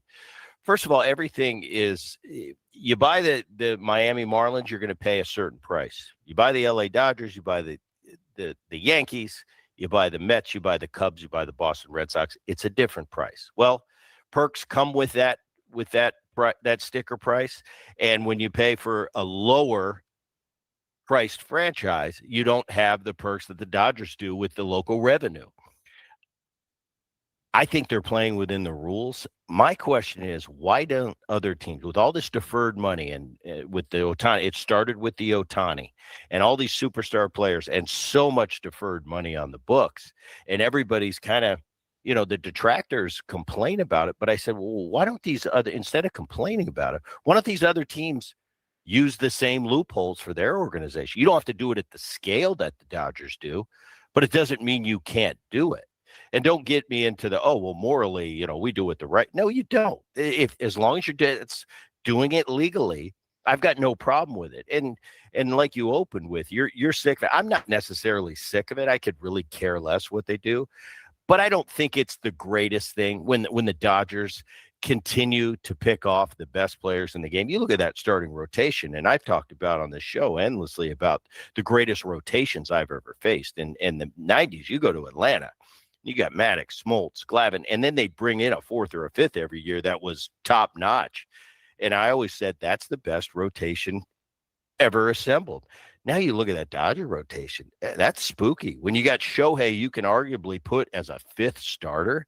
And with Snell, Glasnow, and Yamamoto, who I think, by the way, is one of the best technical pitchers in all of baseball. And then now add Skubal to that. It's like, wow, that's a pretty tough five. And the depth of that, that team that they put together, that roster is just far and away better than everybody else. I don't know what's going to happen. I think because of it, I think we're gonna have a problem and we're gonna have a work stoppage, unfortunately. But I'm not going to put it on the Dodgers. The Dodgers are playing within the rules, and they go out and get what they want, and they've created an atmosphere and a winning atmosphere where all the top guys kind of want to go to LA. Just to answer your question, why don't other teams do it? I would say, Booney, why don't I just buy a $20 million mansion on the Farms golf course and pay for it in 15 years? Because I'm not going to be able to afford it in 15 years. The Dodgers can, so they can defer whatever. The Milwaukee Brewers signed someone for $800 million deferred. They may not be able to pay that bill. MLB would step in and say, so you can't do this. They can't do that. But the Dodgers can because they can afford Here's it. the thing, though. Right, but here's the thing. I said at scale. I didn't say you have to do it the way the Dodgers do. You get Shohei Ohtani, they knew right away. And that's the first time we saw that $700 million. And that we've never seen that in baseball before. And you thought, well, with what he brings to the table and the marketing value he has overseas and the eyeballs that he brings to the game, Shohei pays for himself. He's an entity that nobody else has. But who got him? The Dodgers got him. So we can't complain about, well, Shohei pays for himself and he brings in so much money. Well, other teams had the option to go out and get him, but you're right. I mean, everybody can't afford $700 million. Then you go over to the Mets, and the Mets pay Soto the same as Shohei, and everybody, for me, I was shocked. I'm like, you're paying the same for Soto, who's an awesome hitter, the same as Shohei? That doesn't make any sense to me. Well, Cohen said it doesn't matter. I bought a baseball team and I'll pay whatever I want. And as an owner, you kind of have the right to do that. He did that. Now all of a sudden it snowballs. You get to a point last year where you're paying Tucker $56 million for 1 year. You're paying Bo Bichette $42 million. Good player, but way overpriced just because you want him. Now all of a sudden the other owners around baseball, the other small markets are going, wait a minute. We just can't have a couple organizations running rogue and we can't play in the sandbox with them. I think that's why you're having this come to a head and everybody talking about a work stop. Brett Bone on our SDCCU fan hotline. It's not Big Bang Banking, it's better. Just wrapping up, I don't know if you've gotten a chance to talk to your brother. I liked what the Yankees, I liked what the Yankees did at the deadline and adding Luis Garcia Jr., adding Heliot Ramos, but that means I'm not a Yankees fan because they seem to hate what the Yankees did at the deadline. From everything that I saw, they didn't address their real need behind the plate. It's not enough to compete. The Boston Red Sox are the hottest team in baseball. The Rays aren't going anywhere. They seem upset. You got any thoughts on the Pinstripes? Well, I mean, it wouldn't be a Tuesday or a Wednesday in New York if everybody wasn't pissed off about everything. I look at that. I look at the moves they made. I think they were smart. I mean, they're bringing up the young kid at short who made his debut last night, hit a home run. Yeah, I think Lombard they had this going into the deadline. I think they had calculated, okay, it's time to bring up our prize prospect Lombard to the big leagues. He's going to be our shortstop. And by the way, he's 21. You never know. You got to let it play out for a while. Usually you're going to hit your head a few times when you're that age, but he looks everything that's advertised. He looks really good. Garcia, this guy snuck under the radar playing in Washington. He's not just a good player. He's one of the best hitters in baseball, and I would argue a top 8 right now in the world. He's a great hitter. You got him, you got Ramos, and I think they didn't address. They tried to address the catching situation. I think they wanted the kid in Oakland. He's out for the season. Then you went to Goodman in Colorado. Colorado pulled Goodman off and said, "Oh, we're not going to trade him now." So if you're looking at a catching situation, it's like, what am I trying to address here? Bellinger went down. Okay, I addressed that. Bellinger's going to be back in a couple months. I think they did it just perfect. You got 2 bats, one really elite bat and one good bat in Ramos. You got Bellinger coming back. You're just hoping that somehow before playoff time, you get Aaron Judge back and you get Stanton back. And then you've got more than enough offense, over the top offense. I think that rotation is great. Schlittler, Cole, Rodon, Fried, and Schmidt. If you're at full capacity, good stuff. Still out. Is Schmidt going to come back? Yeah, good stuff, Booney. We will talk to you again next week as we get a little closer to the final playoff push. Thank you, man. Thank you. There he is, Brett Boone. Insider Calls brought to you by Grainger for the ones who get it done. Grainger offers the professional-grade products you need delivered when and where you need them. Call, click Grainger.com, or just stop by. We will come back, second half of Ben and Woods, and we will, a little delayed, pay off our incorporator from Jesse Aguilar last night, and then some Real or Fake, and Major Garrett will join the program to talk more Padres baseball, all ahead on San Diego's #1 sports station, 97.3 The Fan.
little over halfway home on a Wednesday with Ben and Woods on 97.3 The Fan. I'm Ben Higgins. Woodsy is off today. He will be back tomorrow, returning from his vacation in Hawaii. Do have Paulie Reindl here. Paulie, good morning. Good morning. I am actually glad that I've been filling in on the anchor desk at Channel 10 this week, because that keeps me stuck in the studio. And had I not been stuck in the studio yesterday, I might have been expected to do what I saw several of my television competitors in town had to do yesterday, and that was go and cover a Los Angeles Chargers practice. I meant to ask you about that. Yeah. I was not even aware until later last night that they were even in town. It's not the first time they've done this now. It's not. They've done it a couple of years. It was open to military members at USD's Torero Stadium, which I think it's a Jim Harbaugh thing. He just loves USD. He used to coach there. Wants to come down. They do still have some fans down here. Obviously, not everybody gave up on the Chargers when they moved. So I think they had a couple thousand people showed up.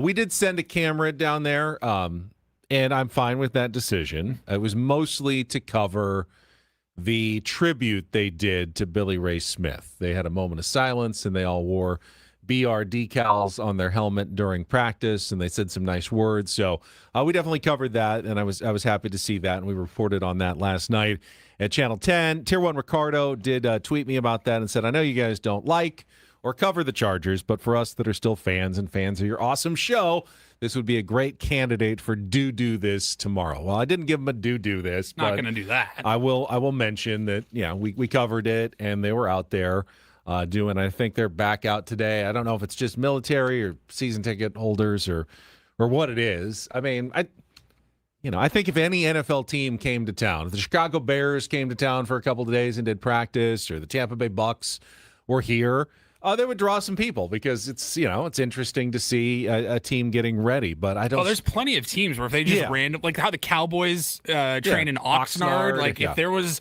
if Joe Burrow was working out here or something, it'd be weird and random, but I'd be like, eh. And I'm not saying the Chargers are uninteresting. They have good storylines, just like every other team, with Justin Herbert and a decent chance this year, and in an AFC that looks pretty much up for grabs. I just treat them as one of 32 teams. They are as interesting to me as really any other team in the National Football League, and I don't have any particular loyalty. So they were here yesterday. We did cover it on a limited scale, especially because of the tribute to Billy Ray Smith. But beyond that, that was pretty much all I had to say about the Los Angeles Chargers being here yesterday. That's more words than I had. All right, let's pay off the incorporator. We do have a busy hour coming up. We're going to play a little real or fake, try to qualify. I don't think we have a qualifier yet, so a chance to qualify for the Muse tickets. It's a weekly grand prize. And then Major Garrett is going to be with us at the bottom of the hour to talk some Padres baseball, get his thoughts post-trade deadline as the Padres make their playoff push here in 2026. But we will start with Jesse Agler and our incorporator. We have gotten to the letter R this week, and we set Jesse up with his incorporator yesterday, Paulie. All right, we are on to the letter R in our run through the alphabet for our incorporator with Jesse Agler, getting his word that he has to incorporate into tonight's broadcast. And had a little trouble coming up with one today, but Woods found one that I think we should all enjoy. Paulie? Rhabdomancy. Rhabdomancy, or rhabdos, I think, is the one we actually settled the on. last one? The last one was rhabdos. Rhabdomancy is the use of a rhabdos, which is a magic wand or stick, or any stick of any sort of authority. Rhabdos, R-H-A-B-D-O-S, Jesse, rhabdos. So, this was another late one. Yeah, yesterday. so, Jesse, I actually was texting with him during the day. I reminded him of the word. He said noun, right? I said, yeah, noun. Like rhabdomancy would be the use of a rhabdos or a rhabdos. So, he waited until what, the ninth inning? Top of the ninth inning. Jake Cronenworth at the plate and just about to get an RBI knock. Cronenworth facing Loizaga for the first time in his career. 1-0 pitch. And Jake swings, hits it on the ground through the right side, and a base hit. Song rounding third on his way. Carroll's throw will go to third, and not in time.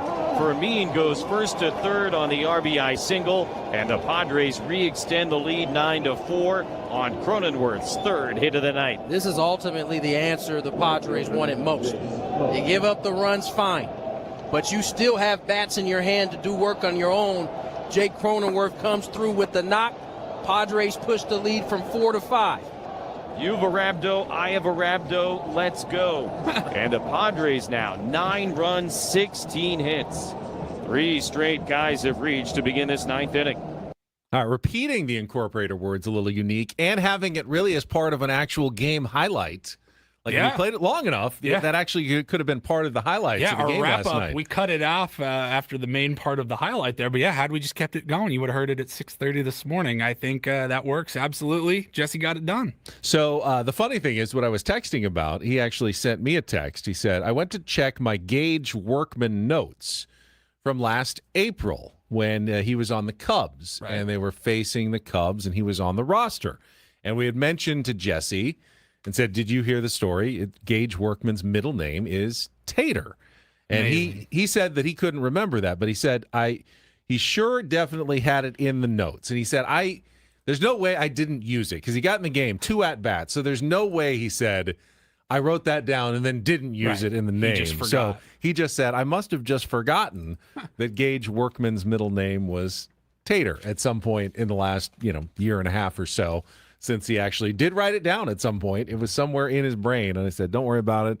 You get older, those little tidbits and nuggets don't stick around the way they used to. But I don't know if he was able to use it again last night when Gage Workman replaced Fernando Tatis Jr. in the late innings to get Fernando off his feet with an 8-0 lead. He actually moved over to left field, I believe, and made a couple of plays out there. But that is one of the things they like about Gage Workman. His offense has been a little hit or miss. He does have power. He's had a couple of home runs, but limited at-bats on the major league level. But he's very versatile defensively. Apparently, defensively, he can play corner outfield spots. He can play in the infield. You can move him around and is a plus defender, I guess, at most of his positions as well, which makes him a pretty valuable utility guy. I'm intrigued. So he is on the roster for now. The question is, will he be able to stick around? Paulie asked the question off the air earlier, what is going on with Gavin Sheets? So we saw Gavin a couple of days ago when he was leaving the ballpark. He was wearing one of those boots to protect what turns out to be some plantar fasciitis he's been dealing with and playing through, trying to keep him off his feet as much as possible. Obviously you can rest him against left-handed starters, but they're going to have to make a decision at some point Possible whether they want to rest him a little bit and just get him off for a couple of weeks and then get him back hopefully healthy for the stretch run, or if they need his bat in the lineup, especially against right-handers. Now, the Padres will have a roster decision to make possibly later today or tomorrow about Robbie Ray. Didn't really have to make a tough decision yesterday. J.P. Sears has options, sent him down, and they sent Rodolfo Duran, the third catcher, who they've barely used it all in the last week and a half. I didn't even know he's on the roster. To activate Gage Workman. So they got more flexible. Catching position has actually been pretty good lately. Freddie Fermin and Luis Camposano are both getting hits when they're in there, so they've been getting production. So Rodolfo Duran didn't need you now. Back to AAA he goes. Welcome Gage Workman. But when they activate Robbie Ray, then they're going to have to make a tough decision. And it can't just be putting... They're going to have to make a decision. Yeah, it can't just be putting Gavin Sheets on the aisle because you need to put a pitcher either down to AAA or DFA'd or on the injured list to make room for Robbie Ray. And there's not that many choices. Now that you've already sent J.P. Sears, the only guys you can option down, I believe, are Jeremiah Estrada and Bradley Rodriguez and maybe one other. But I don't think you're sending any of those guys down, which means you might have to DFA one of your, bulk starter reliever types, whether it's Griffin Canning or Herman Marquez, because they don't have options to send down to the minor leagues. which you don't seem like you're all that. What are we talking about here? You're all that Are we really about talking that. about whether or not it's oh man, are we going to be able to make room for Robbie Ray by moving Griffin Canning? Yes. Or as we discussed yesterday, maybe someone needs an IL stint like a Wandy Peralta who's been struggling, and give him a little If you need break. an IL stint, you can buy a couple of weeks and let somebody else kind of dictate their All right, future. let's say that they don't do that. They keep Wandy on the roster. They keep Jeremiah. They keep Brad Glay. And it comes down to Griffin Canning or Herman Marquez. Which one are you letting go? Canning. And Canning. I'm not really thinking too hard about it. I think I'm probably Canning was more effective yesterday than Marquez was, and has been trending in the right direction. Marquez, I think, is obviously yesterday more he looked good, but if you're not going to start him, I don't know. Is Marquez someone you can bring in the late innings like yesterday? I was gonna say I don't really want. I'd be fine if they limited Marquez's innings as well, but if I had to pick one, it's Griffin Canning, and it's not even close. It's not obviously the biggest decision in the world. I doubt there's a ton of teams that are chomping at the bit to claim either one of them, and maybe they'd even accept a demotion to AAA in case they did need another arm later in the season. But anyway, small potatoes, I know, but is probably a decision that A.J. Preller is going to have to make here in the next 24 to 48 hours, certainly, so they can add Robbie Ray to the roster to make the start on Friday night at Petco Park. Yeah, I'm not really. I don't think there's a whole lot of sleep to be lost over that decision. All right, let's take a timeout. When we come back, because whoever doesn't get the axe, they're probably the first one to go if something else needs and then to in, go down. in 2 weeks, if you get Joe Musgrove and or Nick Pivetta back, Then what are we talking You got about? more decisions to make because you'll be in the same boat. All right, we're going to play a little real or fake when we come back with Woodsy off. It is your chance to qualify for the weekly grand prize. Tickets to see Muse at North Island Credit Union Amphitheater. If you want to play our game, call now, 833-288-0973, 833-288-0973. Do that, and then Major Garrett will join us. Coming up with Ben and Woods on San Diego's #1 sports station, 97.3 The Fan. Gambling problem? Call 1-800-GAMBLER. GEGE 000-466. For a full list of games and rules, play at 7 Mile Casino. Visit 7milecasino.com. Another chance to talk about 7 Mile Casino. Not only a great place to play cards, but so easy to get to, so convenient. Just hop on the 5 freeway, head south toward Chula Vista. You get off there at E, I believe, and you're already on the frontage road that runs right along the freeway. It's Bay Boulevard, and you go through the one signal, and then you pull into the parking lot right after the Rambler Motel. You pull into 7 Mile Casino, got parking right in front, and then you walk in, and the tables are right in front of you. You're sitting down. No, long walk to the back of a smoky-filled casino. No slot machines ringing, just a nice atmosphere for card players where you're going to feel comfortable, you're going to feel appreciated, and you're going to want to come back again and again and again for California-style blackjack, Texas Hold'em poker, Pai Gow, and Baccarat. You're going to enjoy the meals at Sammy's at 7 Mile, the 24/7 players menu. Maybe you want to head down this weekend and try their award-winning brunch. Best in the South County, 9 a.m. to 3 p.m. Saturdays and Sundays with some great menu items. Really kill it on the brunch at Sammy's at 7 Mile. Check it out this weekend on Saturday or Sunday, and then stick around, play some cards in a really comfortable, nice, upscale atmosphere. We know it, you know it, as 7 Mile Casino. It's just 7 minutes from downtown.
Hey, player, this is all yours. This room with this view. This speakeasy with this cocktail. Hey, could you make that too? This spa with this. Ah. And this pool on this roof. This is all for you. The all-new Hamul Casino Resort, now open.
My goodness, Paulie, you are shining brightly.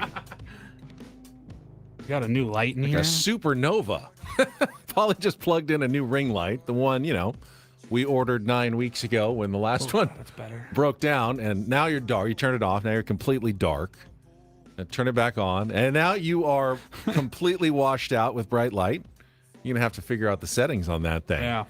I just got a text. I don't even know if I want to say it because we talked earlier about how I got concierge this morning. Someone asking me if I could get them one of the Don and Mud mini yacht bobbleheads. Well, now what are you going to do? I just don't know. I mean, I don't think we're going to be able to hide it. So just found out. Chris Connolly with the Padres said there is another mini yacht night coming up. You probably noticed them talking about it on September 5th. And he said it might be a couple dropped off at the station tomorrow. I don't know what to do, though. I'm just going to have like 100 people like texting me today. Hey, can you hold one of those for me? I don't think we're getting like 1,000 of them. I think we're getting Somebody's like already one asked or for two that of one. them. Woods, is going to want, he's back tomorrow. He's going to say, I need 3 for Hannah and the kids. And it's like, it's not going to be any left for the rest of us. So, but apparently the rumor is there may be some mini yachts. Look in the chat already. Can I have one, please? K-Laws, we don't have enough for everybody. I'm sorry. I just don't know what to say. Well, I could put mine up on my eBay store, and then you can get it that way. I don't think Chris is going to be happy if he sees us selling. Oh, did I say that out our loud? Don and Mud mini yacht bobbleheads on eBay. I would never. I mean, we've talked about this earlier. There are a lot of Padres promotional items that are sold before you even get them. Like you buy the rights to it when someone then goes and claims it at the game, and you've already bought it from them. It's crazy. It's crazy how popular these things are. All right, we got Major Garrett coming up in just a couple of minutes at the bottom of the hour, but still looking for our first winner of the week with no Woods. Let's play a little game of real or fake. Some are here for the compelling sports talk with Ben and Woods. Yeah, you can go plow through another donut. It's time for Real or Fake on 97.3 The Fan. Tell the people what they'll win today. Real or Fake, brought to you by Bail Alarm, security and fire alarms for every business. We got you, and we've got a caller. Which one should I go with? Let's go with line number 2. All right, who's this on line 2? Is this Josh? Josh, welcome. Would you like to Bang. play Real or Fake? Yes, I would. All right, if you can get 4 out of 7 right, you will qualify for this week's grand prize, 2 tickets to see Muse at North Island Credit Union Amphitheater on August 29th. Get your tickets now at Ticketmaster.com. And I'll have you muse over today's category, which has to do with Christopher Nolan. Went to see Christopher Nolan's The Odyssey over the weekend, so I thought I'd make one of my favorite filmmakers the subject of today's Real or Fake. Nolan has directed 13 feature films. I will give you a movie title. You tell me if it's a real Christopher Nolan picture or a fake I've thrown in to fool you. I don't think this should be overly difficult, but I don't know how well you know Christopher Nolan movies. Josh, you ready to play? Let's give it a shot. All right, no phone of friends because Paulie has all the answers. So you're on your own. Round number 1. Continuity. Real or fake Christopher Nolan film? Continuity. Sounds fake. It is fake, and you are on the board 1 for 1. Correct. All right, round number 2. Insomnia. Real or fake Christopher Nolan movie? That one's real. That is real. All right, sounds like he knows what he's talking about. All right, round number 3. Following. Real or fake Christopher Nolan movie? Following.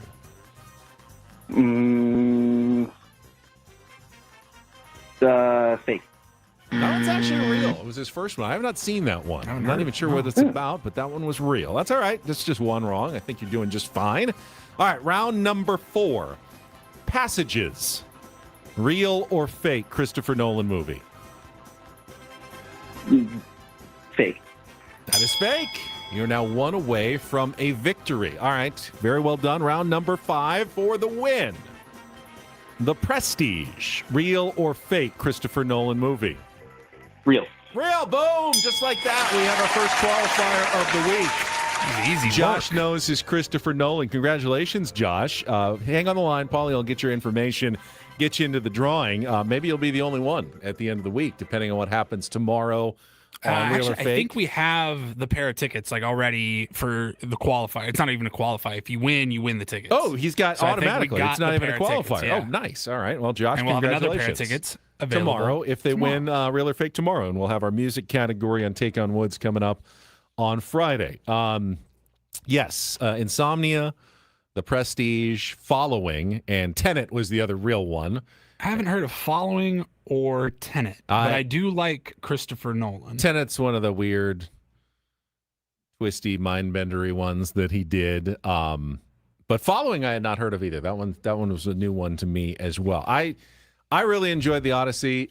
Major Garrett had some thoughts on it as well. We were actually texting over the weekend because he had wanted my thoughts on it when he went to see it. I do feel a little bit of FOMO that I haven't seen it yet. It's weird. I don't know if we talked about it on the show or not. I'm not very intrigued by the idea of the Odyssey. Like, I didn't care about the book in high school. It's not really my type of a movie. However, I really like Matt Damon as an actor, and I really like Christopher Nolan as a director. So it's got all of that working for me. Like, I'm thinking I should probably just give it a shot.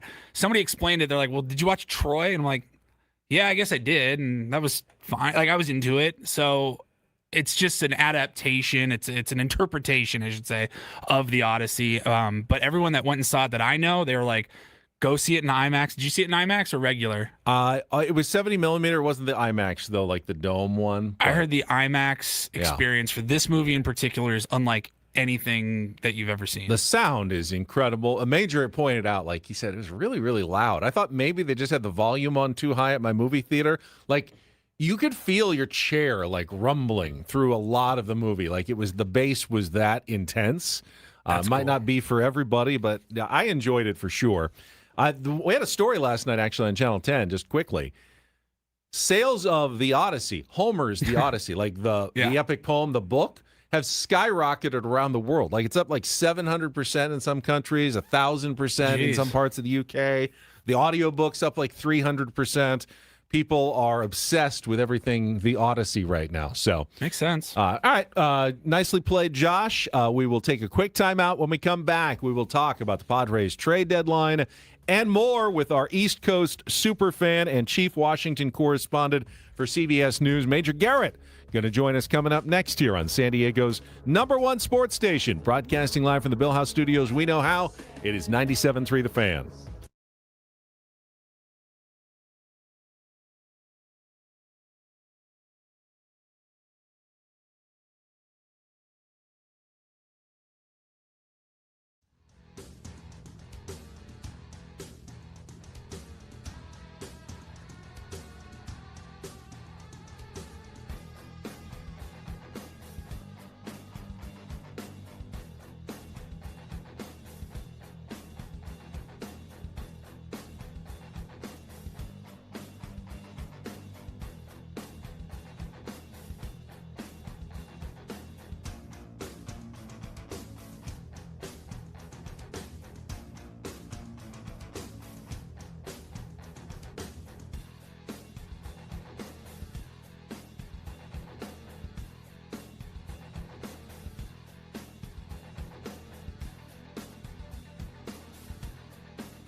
He just, here, I'll show you a little. Just a little. Please Just don't. a little bit. What hurts on you? Nothing at all. A little bit. Nothing. Now, So let's say it's whatever your you're about to touch is the only thing. Let's say it's going to hurt. Right? All right, yeah. Okay. Pretend your knee hurts. Pretend your knee It's going to in a second. right here.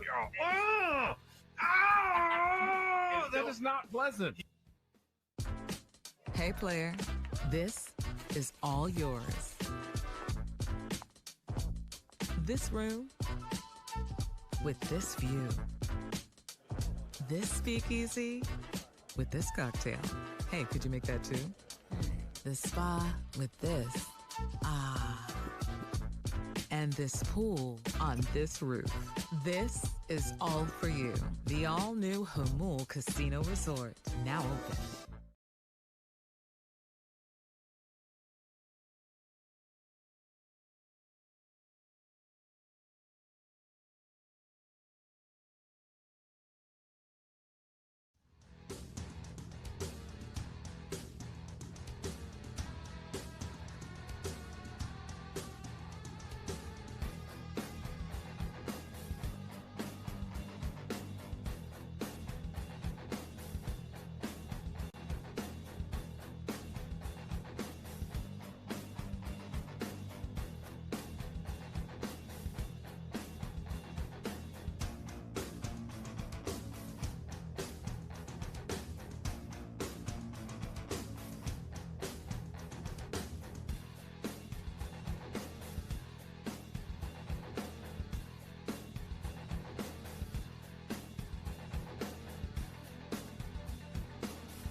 This hour on 97.3 The Fan is brought to you by GL Pools, the swimming pool experts trusted by thousands of San Diegans for 20 years. Baseball season is in full swing. So is swim season. Make sure your pool is ready. Call now, mention radio for 20% off new service plans in 2026. All right, let's get right to our next guest. I know Woods is probably mad that he's missing this one today, but he's got a travel day. We are Show joined goes on. right now by 2026 Padres Fantasy Camp champion and Chief Washington correspondent for CBS News, our East Coast Padres fan-in-chief, Major Garrett is with us here on 97.3 The Fan. Major, it is good to see you. How have you been? Good morning, everyone. I'm as well as can be expected, and I'm deeply, deeply pleased with the trade deadline acquisitions. I think it was the best trade deadline that AJ's ever had because it wasn't flashy, but it was substantively valuable. And I'm not going to overhype this, but I do think it positions us well to be dangerous should we make it to the playoffs because, as Earl Weaver memorably said, momentum is tomorrow's starting pitcher. Well, today's starting pitcher is Casey Mize, which is definitely an upgrade over whoever was going to be today's starting pitcher before the trade deadline. So, in that sense, I agree with you. I agree by a with country mile. Yeah, yeah. Look, do we still need a left-handed bat? Sure, I'm sure there were lots of efforts to try to get Rafael Devers or something like that. But look, the offense is picked up. It feels trust in the clubhouse. Jackson Merrill talks about this all the time, that there's a lot of conviction and camaraderie and all that stuff matters. But offense can't carry you through the playoffs as much as or as importantly as starting pitching. And when you have decent to slightly better than decent starting pitching and the best bullpen in Major League Baseball, you are potentially dangerous. So I put us in the potentially dangerous category, which we would not be. We would not be at all without Robbie Ray or Casey Mize. We just wouldn't. Yeah, no, and I mostly agree with you. I think that AJ had a really good trade deadline, but you know me, I like to play a little devil's advocate. And you Sure. You said a really important phrase in your analysis. If the Padres make the playoffs, this gives them a chance to be dangerous.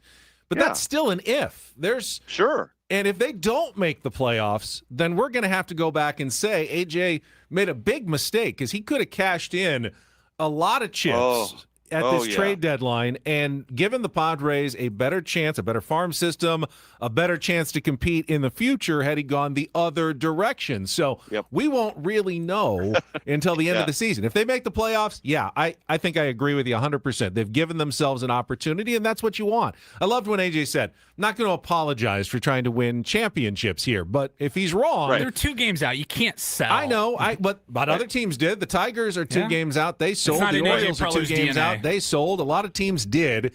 It's not what AJ does, but it could be a missed opportunity at the end of the season if they don't actually make the playoffs with the moves that they made here. Benjamin, with your typical incandescent brilliance, you have landed on the number one issue, because if you had me on this show 2 weeks ago, I would have been in blazing, screeching sell mode. Absolutely from the top of my lungs. And I still am ambivalent about whether or not we should have been buyers or sellers, and here's why. We've beaten up on bad teams. We have not beaten up on playoff teams in the last 2 weeks. We just haven't. And beating up on bad teams is what average teams can do, not necessarily playoff caliber teams. And that may be that may be a false positive of how good this team is and what its upside potentially is. It was a mismatched team for 2 months, a horribly mismatched team that didn't make sense, not in the way the starting pitching was oriented and the way the offense was so unproductive. And the lineups kept shifting for obvious reasons because Craig Stammen was searching. Some might say valiantly, some might say desperately, but searching is the operative word for something that might work. So this mismatched team played 2 months of bad baseball. And the only 10 games leading up to the trade deadline said, we should be buyers because we're so much better. I'm not sure we're so much better. And to your point, Ben, if this doesn't work out, we will have again shipped off prospects. We will still be laden with expensive contracts, and we will have fallen short mortgaging something now for something. I mean, mortgaging the future for something now. And if that now doesn't materialize, there'll be double the regret.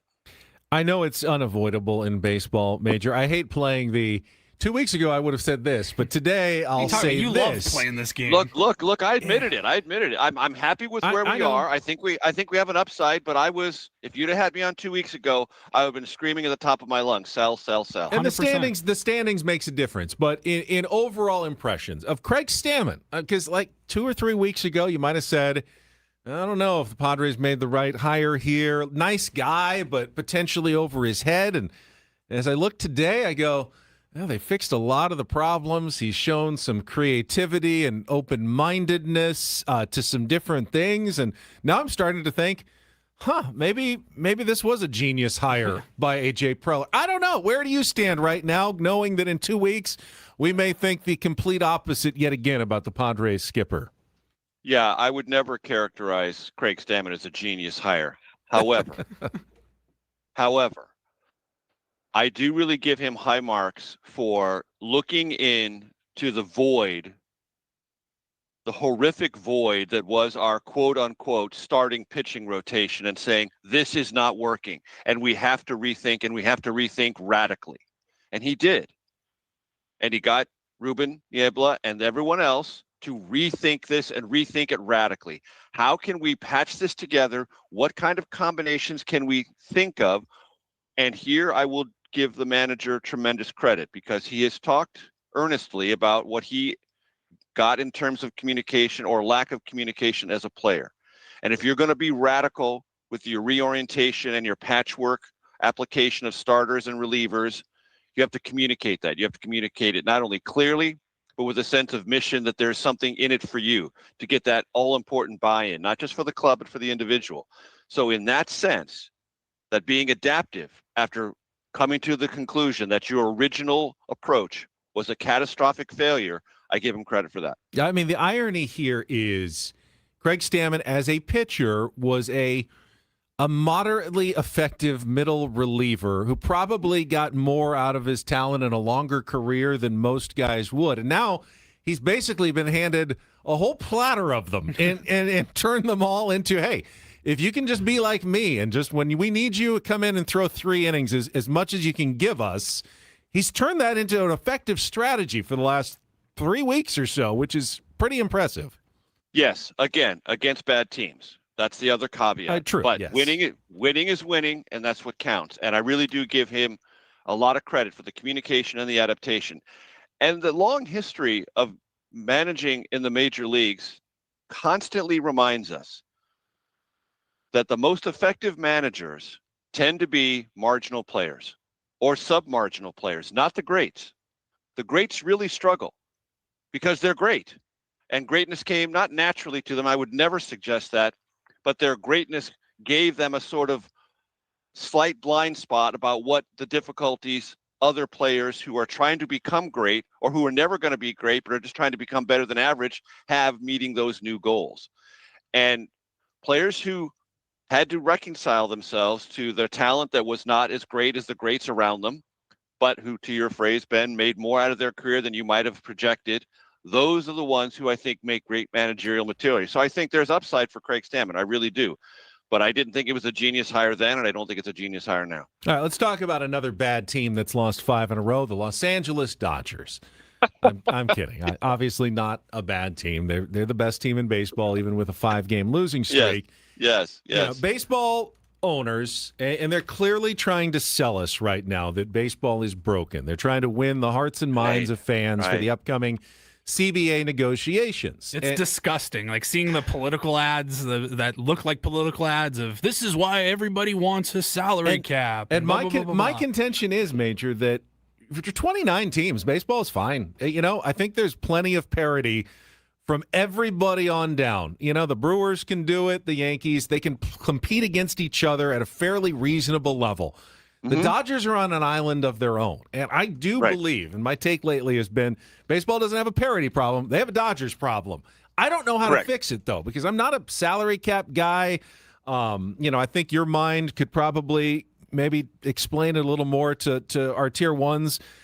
what do you see happening here? How do you fix it but still keep the players happy and get both sides to the table and get a deal done so we don't have to miss baseball next year?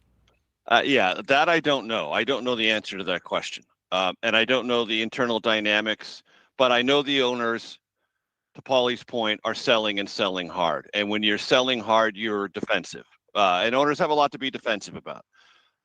They're defensive because several owners just pocket millions of dollars and never try to compete. And that is an offense to the game. It is a grotesque offense to the game. I'm going to rake in my millions because I can for all the various things that we share in terms of allocated TV revenue and the like, but I'm not going to compete, and I'm not going to work to put a competitive club on the team, on the field. Tampa doesn't do that. Miami Marlins don't do that. Milwaukee Brewers don't do that, but some clubs conspicuously and routinely do. That's not a salary cap problem. That's an ownership problem. Look, the Dodgers are unique and uniquely positioned, I think, because of Shohei Ohtani and the singular revenue stream that legitimate global star provides to that club in terms of merchandise, visibility in Japan, and all these revenue streams that are really not dependent on, but are reflective of one transformational superstar. They didn't have those revenue streams. They had plenty of revenue streams for Freddie Freeman, Mookie Betts, Will Smith, others, justifiably, but Shohei is a complete economic alteration to everything understood. And if the Yankees had him, they would treat that revenue stream the way the Dodgers do. If the Red Sox had the Shohei Ohtani type figure, they would do the same. So that adds to their already existent ability to dominate the financial marketplace. Do I think it's going to be healthy if the Dodgers win a third consecutive World Series and everyone just assumes that going into the playoffs and it's all just a sort of slog to what everyone understands will be the reality? No, I don't think it's good for baseball. Do I think it will enhance at the margins the sense that, well, maybe there needs to be a salary cap? Perhaps. But I think sophisticated baseball fans know that the long-standing animosity between the players' union and ownership is real, and it's not make-believe. It's not made up. There is a very long history of why players simply do not believe owner representations about the betterment of the game or things like that. They just don't. And I don't know how long, if ever, it will take to erase all of those bad memories, but it's not here yet. What I do know is what we all know. Baseball is having a moment it hasn't had in 15 years. It is sexy again. Not massively sexy, but sexier than it was 5 years ago. Kids are back into it. People are watching more. The World Baseball Classic, last year's World Series, things about it have a momentum, a kind of coolness, a kind of chic that baseball hasn't had in a long time. It was basically the province of diehards like me and the kids I try to raise as diehards like me. Nobody else. It's getting a little bit of added value watching now. This is the worst, the most calamitous time for a protracted labor dispute. If people who love baseball, as players and owners say they do, understand that, they will not have what I just described, a protracted labor dispute, because it would be dreadful for the game and it would kill this very happy buzz that baseball has been enjoying for about the last 2 years. I'm pondering your Shohei Ohtani part, which is definitely at least some of the equation when it comes to the Dodgers' advantage and the massive revenues they're taking in globally. But one thing I love about baseball, Major, is that normally one player can't make that big of a difference. They only bat once in the lineup. So if you don't surround them with good players, and then normally one player can't financially make that much of a difference. I don't know if we've ever seen anything like this. I mean, Barry Bonds was huge, but he was also massively unlikable, which I think mitigated kind of the advantages that the Giants could take out of him when he was on their team. Barry Bonds did not make the Giants a must-watch club in another country. Shohei does. And in basketball, I don't know how much like the Bulls were allowed to keep in terms of their Michael Jordan, but this is kind of the equivalent of that, like global superstar. And obviously they won almost every year he was there the last 6 years of his career. So they certainly were able to capitalize enough on that. But you can do that in basketball. There was not an equivalent foreign country with real economic means that was basketball crazy the way Japan is baseball crazy. That's what makes this singular. It is a country that is economically developed, that has lots of discretionary income, and a fan base that is crazy for baseball generically, massively crazy for a Japanese superstar, and the greatest superstar possibly to ever play Major League Baseball happens to be Japanese. That's a revenue stream that's untouchable.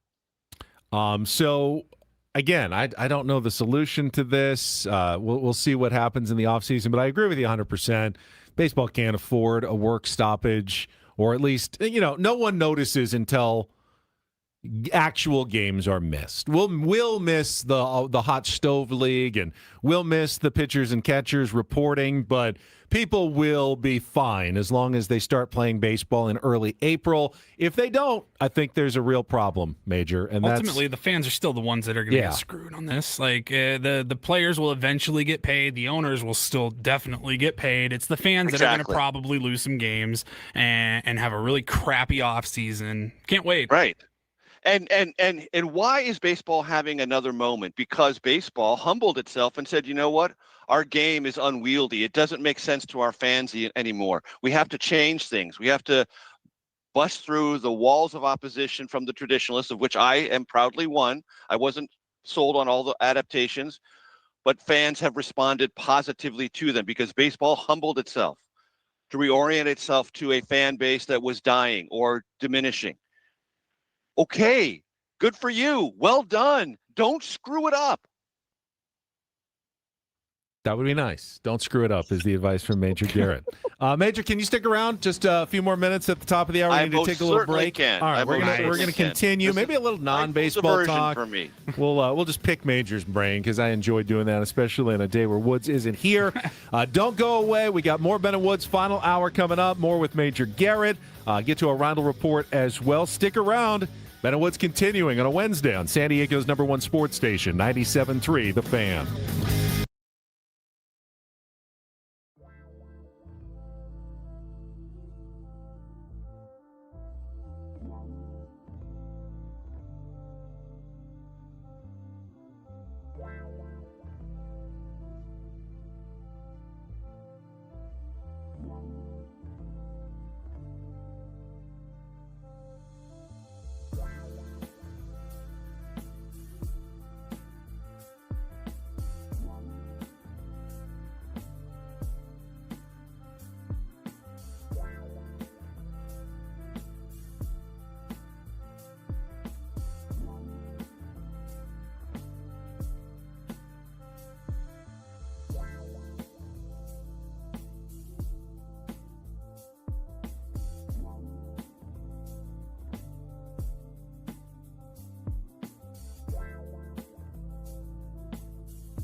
Final hour of Ben Woods brought to you by David P. Shapiro, criminal defense attorneys, helping good people regain control of their future when charged with a crime since 2010.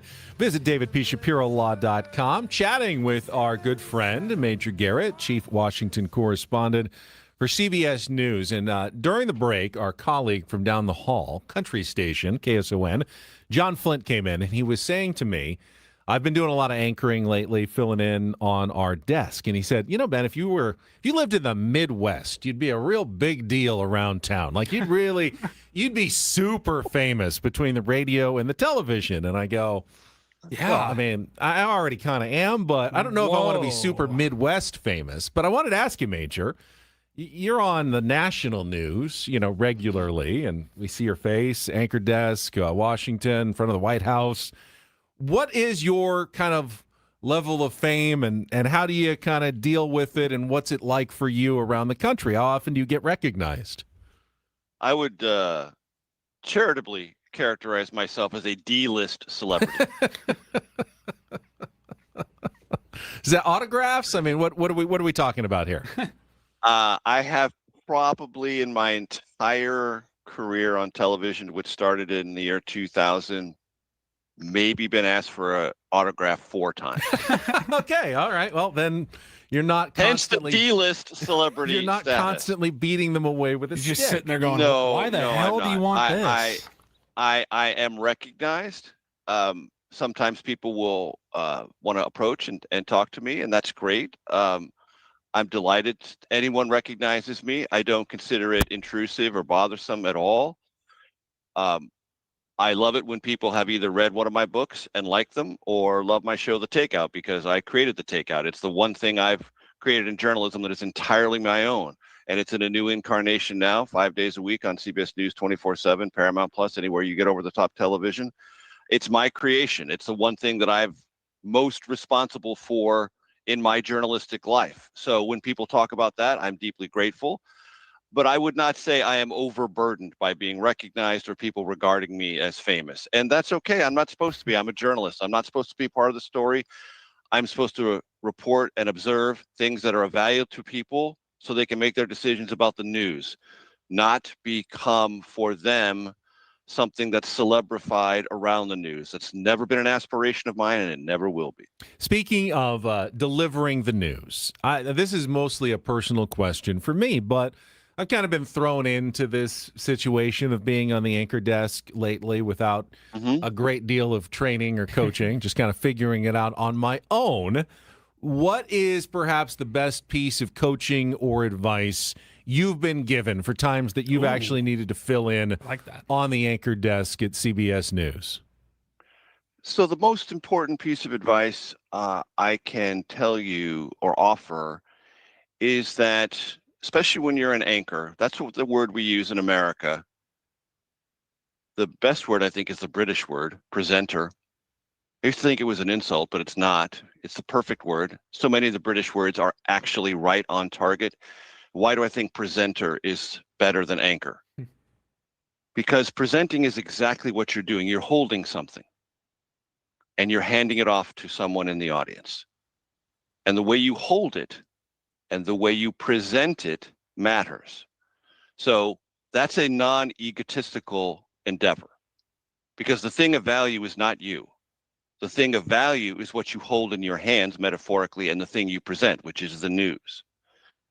So I think a lot of people, when they sit at an anchor desk, get very egotistical, that it's about them and about what their eyes do or what their wardrobe says or their voice intonation. Those things matter, but only in service of presenting the thing that is of actual value, which is the information. Get your ego completely out of it, focus on that which you are presenting, and hand it off with confidence. That's the most important advice I can give you. That's great advice. That's asking a lot of Ben to push aside his ego. The most important things. I think anchor is the perfect word for me because I'm heavy and I drag down the show. So come on. You've been thinking about that one, haven't you? Okay, so that's the important stuff. Delivering journalism in a great way. But the unimportant stuff, like I still cannot figure out what to do with my darn hands all the time. Like, where do I put them? I can't figure it out. It's really bad, Major. It's so bad, Major. They have me standing in like a big screen and like, do I put them right in front? Do I lock them? Do I hold on to a finger? Do I hold them behind my back? Nothing ever looks right, no matter what I do when I'm standing there and I don't know what to do with my hands. Major, do you ever panic? Has anyone ever said to you 2 simple words, but these will freak Ben out no matter what setting he's in? It's just act natural. Act natural. I don't know how to do that. Yeah. That is it is so useless. It borders on an insult. Okay. So because it is not natural for most people to be on camera. There are a small number of people sort of born into the idea of being on camera. They're naturals. They're sort of naturals from birth. They're constant performers. They only find their sort of meaning instead of purpose, instead of psychic balance in front of a camera. Those people are rare. Most people are not like that. I'm not like that. I gather Ben is not either. So when someone says act natural in this 100% unnatural place, that is a straight up insult. Straight up insult, because it is not only meaningless, it's impossible. So you're telling someone to do something that's impossible. So my advice to you, Ben, is, first of all, try not to think about it. Try not to imagine that everyone's watching your hands, because they're not. They don't care where your hands are. They just don't. And what I often do, because I open my show, The Takeout, standing, and I wrestle with this, I often just keep my left hand to my side and I put my right hand in my pocket. Like I'm just chatting with somebody, like I'm just at a cocktail party or something, because that's what I would normally do. I don't know if it works or not, but I know it calms me down, and that's all that matters. What matters is what works for you. And floor directors and other schmucks who want to give you advice, they don't mean anything. Just do what works for you, what makes you feel natural, so you can do that thing that matters the most, which is get your ego out of it and present the news. See, Major, SD Brothers in our YouTube chat says, the only reason I tune into Channel 10 is to see what Ben's hands do. So people are, in fact, watching to see what my hands do. You're totally right, though. It's not act natural, Paulie. There's 5 cameras. There's like 40 lights. They're all pointed directly at you. There's no way to feel natural in that environment that they've created in a studio. Right. And the best way to come close to something that is unnaturally natural, which is what you have to do, okay? Because it's never going to be 100% natural. You have to create a mind space that is unnaturally natural, is to say, I'm here, the lights are here, but the lights are not important to me. The cameras are not important to me. What I'm holding is what's important to me. And I'm going to focus on the thing that I'm holding, and I'm going to hand it off. And I'm going to hand it off with confidence. That's what you do. I think I need to print out scripts again. We went to the paper free, everything on a laptop, because it's definitely print out scripts. Environmentally sensitive, but to actually have it, I could hold like paper. That would be nice. Maybe I'll switch to that going forward. All right, before the analog life is the way to live. Trust me. Before we let you go, Major, this is a tough part of the schedule for the Padres. Obviously, the Diamondbacks games are huge. They're tied in the season series.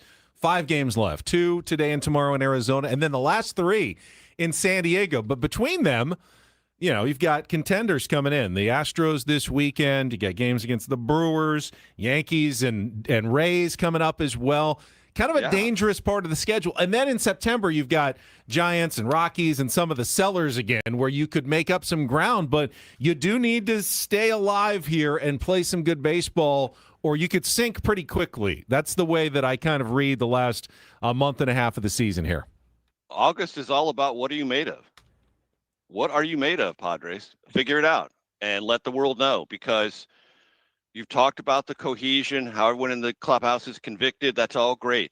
Do it against teams that are actually scrapping and fighting and clawing for playoff positions, not teams scuttling along, getting ready to sell, and making yourself look better than you might otherwise be. Show what you're made of against teams that are actually really competitive and that you are likely to face under the highest pressure circumstances in the calendar, which is October. And I don't know if you were able to stay up all night for last night's game, but I thought they did it last night. Eduardo Rodriguez has been legitimately good all year long. Yes. And they pounded him. I thought, obviously, Randy Vasquez pitched terrific, and the defense was, especially Jake, was phenomenal. I mean, they play like that, they will be just fine the rest of the way.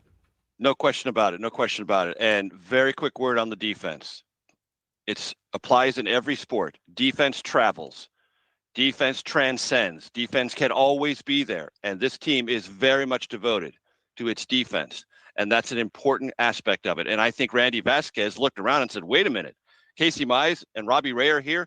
I have got to step it up if I want to do the thing I want to do, which is start games of value. And he showed last night that he wants to. Major, really appreciate it. Thank you for checking in. Thank you for giving us so much time this morning. Awesome. And hopefully we'll have Love a you chance guys. to do this in September when we get a little closer, hopefully, to playoff baseball. What's Thank you. real quick, Oh, yeah. Major? What's the latest on you personally? When are you going to be back in San Diego full time? What's the latest on the job and everything? Because you keep teasing us. You've been teasing us for about 2 years. yes, like, hey guys, I'm coming back. I'm coming. Trust me. The tease will continue. I have nothing for you on that of specificity. Just know the intentions remain as ever. It was 118 in Borrego yesterday, so you might wait a week Love or it. two at least before you come back, Major. Yeah, fair enough.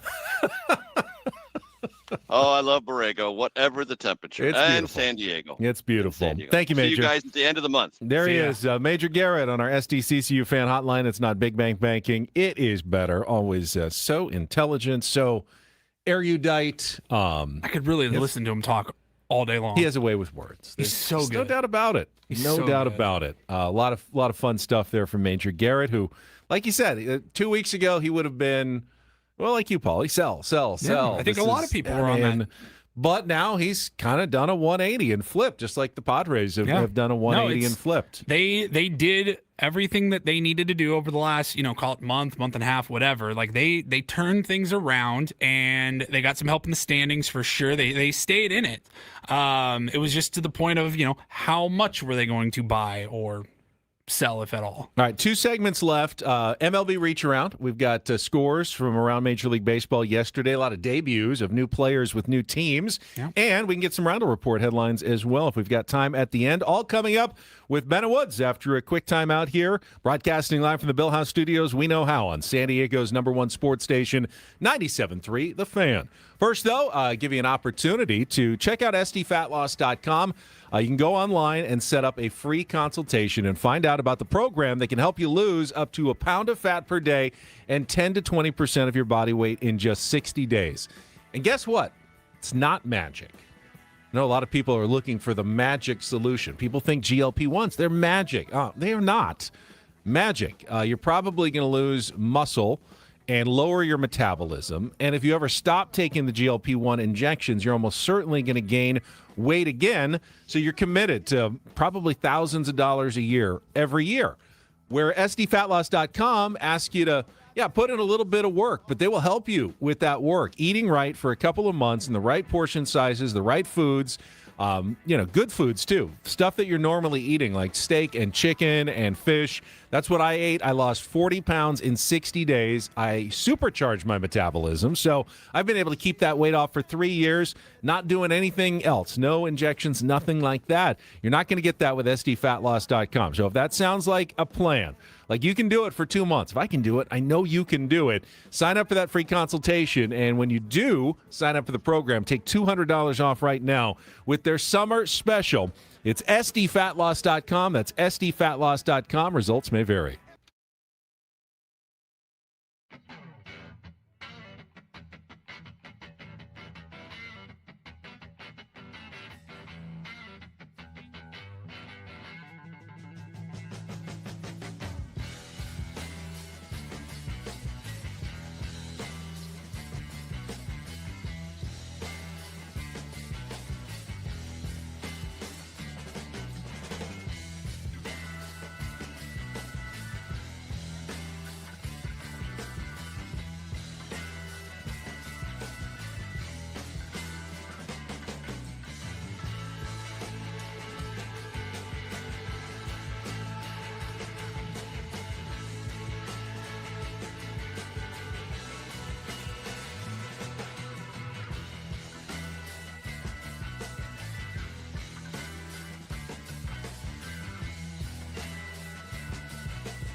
Hey, player, this is all yours. This room with this view. This speakeasy with this cocktail. Hey, could you make that too? The spa with this. Ah. And this pool on this roof. This is all for you. The all-new Hamul Casino Resort, now open.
Well, thanks again to Major Garrett. You'd probably be unsurprised, but we got a text from Adam during the break. Very eager to see. Did I hear that Major Garrett might be in town? Is there any chance we can get him in on a round table? I mean, I'd love that, but let's not commit Major's time already. It's coming to town to take some time off. Doesn't necessarily want to, drag himself into the studio and do an hour with the entire crew. Major, it'll be good exposure for your brand. We'll get you some wings. Get you some, pizza bread, breadsticks. We will have an Epic Wings commercial-free Epic Wings Padres Roundtable tomorrow from 9 to 10. Our guest will be former pitcher and Padres commentator Tim Stauffer. Used to do some of the pre- and the post-game shows. Padres. I don't know if that was the Fox Sports or Channel 4. I think Fox Sports days when he used to sit up there. Seemed like on Sundays a lot. Yeah. So, but he's still in town following the team, and will be good to catch up with Tim Stauffer tomorrow during our Epic Wings Epic Padres Roundtable. Of course, nothing happens in a vacuum. Padres win 9-4 and clearly pick up the game on the Arizona Diamondbacks. But what about the rest of the National League and baseball? Let's get to that right now. It is time for our MLB Reach Around. They're doing the Reach Around. They're doing the Reach Around. Everybody doing the Reach Around. Well, no one is cooling off the wild card leading Chicago Cubs, who won again yesterday, and this time they beat Tarek Skubal, who made his Dodgers debut. 6 innings, 4 hits, 2 earned runs, was given a quick 1-0 lead, but ended up getting outdueled by Javier Assad of the Cubs. Allowed a solo home run to Dansby Swanson. Skubal did to tie the game, and then a go-ahead, just a chopper infield single that scored a run in the 6th. But that was enough as the Cubs win again. Dodgers lose their 5th game in a row. And the Cubs remain on top of the National League wildcard race. The Phillies also maintain their 2nd position and actually expanded their lead to a game over the Diamondbacks and 2 over the Padres with a 5-0 win over the Washington Nationals.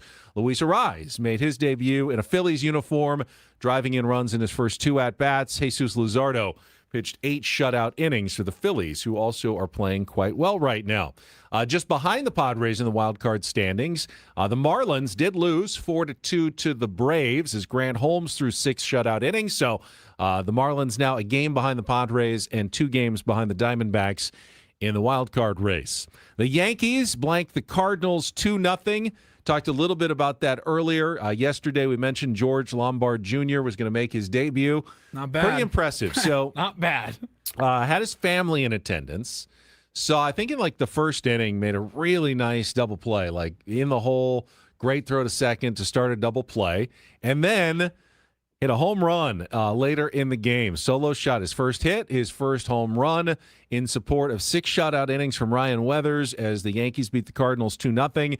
Had his family there, but his family wasn't able to totally focus in because apparently his younger brother, who was, I think, a recent draft pick, made his minor league debut on the same night and also hit a home run for whatever minor league team he was competing for. So big night for the Lombard family. Jacob Lombard. So had his first home run. Both on the same night. That was pretty cool. The Pittsburgh Pirates fell to the Milwaukee Brewers 4-2. Andrew Vaughn and Jackson Churio both hit solo home runs as the Pirates fall a game under 500. No one can slow down the Boston Red Sox. My goodness. They're now, I think it's 29-5 in their last 34 games and 15-3 since the All-Star break. Wilyer Abreu hit 2 home runs as they clubbed the White Sox 14-2. And, you know, I mean, they were dead and buried. This is basically a month ago, a little over a month, 34 games in an All-Star break. So call it a month and a week. They were dead and buried and clearly sellers at the deadline. They're now 5 games up on a playoff position and in the second wild card spot, like cruising to the playoffs from 1 month ago. I mean, that's how much things have changed for the Boston Red Sox. They're coasting into the playoffs now. Obviously, big buyers at the deadline, adding Adley Rutschman from the Baltimore Orioles. The Houston Astros went from clear sellers early in the season. Now they are pulling away in the American League American League West as they won again yesterday over the Toronto Blue Jays 7-2. Taylor Trammell, one-time prospect of the San Diego Padres for a hot minute, hit a 3-run home run for the Astros in that one. Houston will be at Petco Park this weekend. The Kansas City Royals welcome Bobby Witt Jr. back from the injured list with 3 hits and 2 runs batted in. They beat the Minnesota Twins 8-2, so the Twins losing some ground in the American League wildcard race. The Mets over the Guardians 6-2. Luis Torrens and Bo Bichette both with solo home runs for the Mets. The Reds were 5-4 winners over the Athletics. The A's continue to struggle, now 4-13 since the All-Star break, and that was their 6th loss in a row. The Orioles beat the Angels 3-1. Pete Alonso with a 2-run single, and you know, even though they traded away Adley Rutschman and were definitely sellers at the deadline, they're very much in it. I'll go through the standings in just a second in the American League, but it's still pretty wide open for that last playoff spot. The Tigers blanked the Mariners 8-0. Troy Melton with 7 shutout innings. Throw the Tigers in the same mix as the Orioles. Sellers, get rid of Skubal, get rid of Mize. Melton steps up, throws 7 shutout innings. They're not out of the wild card race. The Rangers finally got a win, 5-4 over the Giants. Needed a walk-off double by Ezekiel Duran in the bottom of the 9th inning. And the Rays did not get a very good debut from their big trade deadline acquisition. Freddie Peralta allowed 7 runs. It was at Coors Field, but a bad start.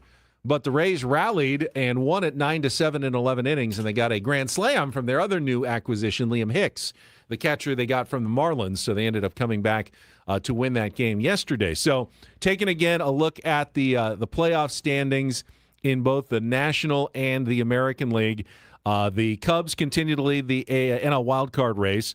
They are 5 games up on the Phillies and 6 games up on the Diamondbacks. So they continue to cruise and should be in good shape for a playoff spot. Their run differential is almost plus 100. So, Cubs are a legitimately good team. The Phillies at 61 and 53, they're just a plus 4 run differential and are just a game ahead of the Diamondbacks. The Padres, of course, now 1 game behind Arizona. The Marlins 2 games back. Pittsburgh 3.5 back. Cardinals 4 back. And the Cincinnati Reds passed the Washington Nationals yesterday. They're 5 back, and the Nationals falling out of it now 5.5 games out of the race. Meanwhile, in the American League, the Yankees lead the wild card race, but just 2 games ahead of the Boston Red Sox now. And they are 5 games ahead of the Cleveland Guardians. Guardians are 500, 57 and 57. That's good enough right now for the last playoff spot in the American League. But there are 5 teams within 2 games of a playoff spot. The Twins, 1 game back.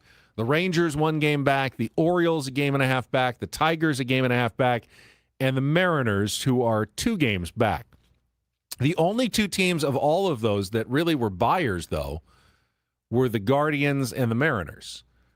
All the other teams basically were sellers at the American League wild card race. So Mariners did a little bit of both. They did send off Luis Castillo. They and did. Maybe That's one true. other guy. That was dealing from the starting pitching depth, though. Yeah. So they did a little more, I think, buying like and us selling. trading a reliever to get a bat or a little whatever. kind of a mixed bag for the Mariners. The Rangers did not a lot of either. They didn't really. They were just kind of really quiet. Like, hello, anybody there? Texas, Chris Young, are you awake? So I don't know if they're holding and still thinking maybe they can compete. Orioles were clear sellers. Tigers were sellers, but they're not playing bad baseball. They're not out of it, just a game and a half out of a playoff spot. So a lot of interesting going-ons, and you're going to have to keep updating the standings pretty much on a regular basis now that we're post-trade deadline. I have some interesting going-ons. Adam sent this over while you were talking there during the reach around. So we talked at the beginning of this segment about George Lombard hitting his first career major league home run in his debut with the Yankees last night. And then his little brother, making his professional debut ever, first time ever in minor league, hits a home run on the same night. Jacob Lombard. It gets a lot weirder than that, though. Jacob's home run was hit, it was a 99 mile per hour off a slider at a 33-degree launch angle. George was 100.2, so 0.3% or whatever higher, also at a 33% launch angle. Both to left field, both on sliders, both in their second at-bats of the game, and both were against a team called the Cardinals. Oh. Well, it's genetics, I guess. How weird. That's just what they do. Lombards hit it at 100 miles an hour exit velocity against sliders to left field. 33-degree launch angle. Launch angles. When you give them that pitch. In their second at-bat. Well, that scouting report will get out very quickly. You will not see anybody else throwing them sliders in that particular spot for fear of getting a home run hit to left field. No, that's crazy. That is wild. There's a lot of weird stuff there, but searching for that after Adam sent it over, I searched Lombard's name and just seeing some of the many, many comments from Yankees fans. They are about as happy as they've been in a very long time for a new player. I mean, they're saying, we've got our shortstop, finally. Finally, we've got our shortstop for the first time since Jeter, I guess. They'll find something to complain about tomorrow. Oh, yeah. You can be happy for a day. Yeah. All right, you asked a question, and Kevin Acey actually had the answer this morning. Okay. In the What was newsletter. my question? I already forgot. Your question was, why don't the Padres start Robbie Ray in such an important game tomorrow rather than pushing him back and letting Walker Buehler start against the assuming the all things are Diamondbacks. equal, he's there and he's and ready to go. He and will on have rest. to be activated today, so they absolutely could start him tomorrow. We'll tell you why they won't coming up next in our final segment of Ben and Woods here on 97.3 The Fan.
He just here. I'll show you a little. Just a little. Please don't. Just a little bit. What hurts on you? Nothing at all. A little bit. Not that now. So let's say whatever you're about to touch is the only thing. Let's say It's gonna hurt. Right? All right, yeah. Okay. Pretend your knee hurts. Pretend your knee. It's going to in a second. Right here. Oh, that is not pleasant. Hey, player, this is all yours. This room with this view. This speakeasy with this cocktail. Hey, could you make that too? The spa with this. Ah. And this pool on this roof. This is all for you. The all-new Hamul Casino Resort, now open.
Final segment, Ben and Woods on a Wednesday.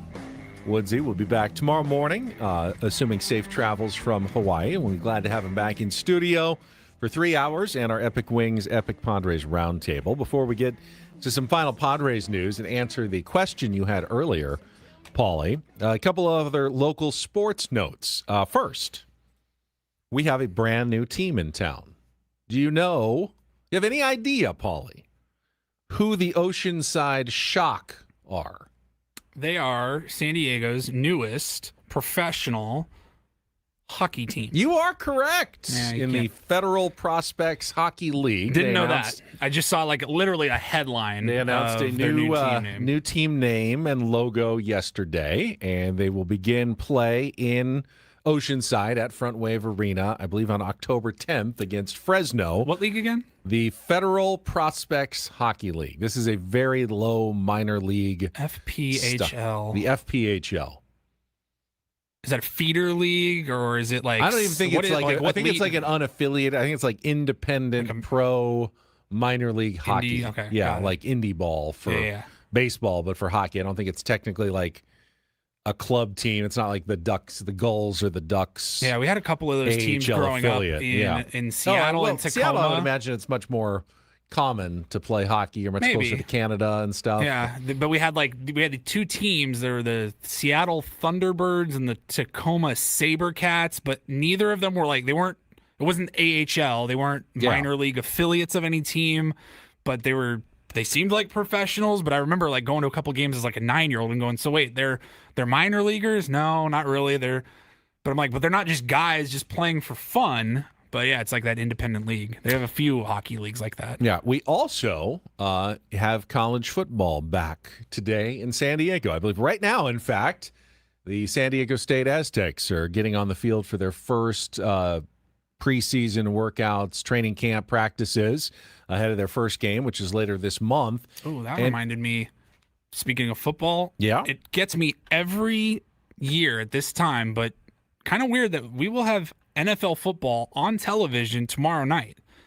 I won't be watching because it's the Panthers and the Cardinals in the Hall of Fame game, but still crazy that when it comes around, it feels like it's earlier and earlier every single year. I mean, I won't watch. It might be on a television that I see, though, and I'm like, okay, there's football back. And, the first games aren't until, September 10th or something. It's yeah, we got a while. We're still a ways away from opening day. So they shortened preseason games to 3 games, but somehow we still don't start the season. Regular season starts later, and the Hall of Fame game is arriving earlier every year.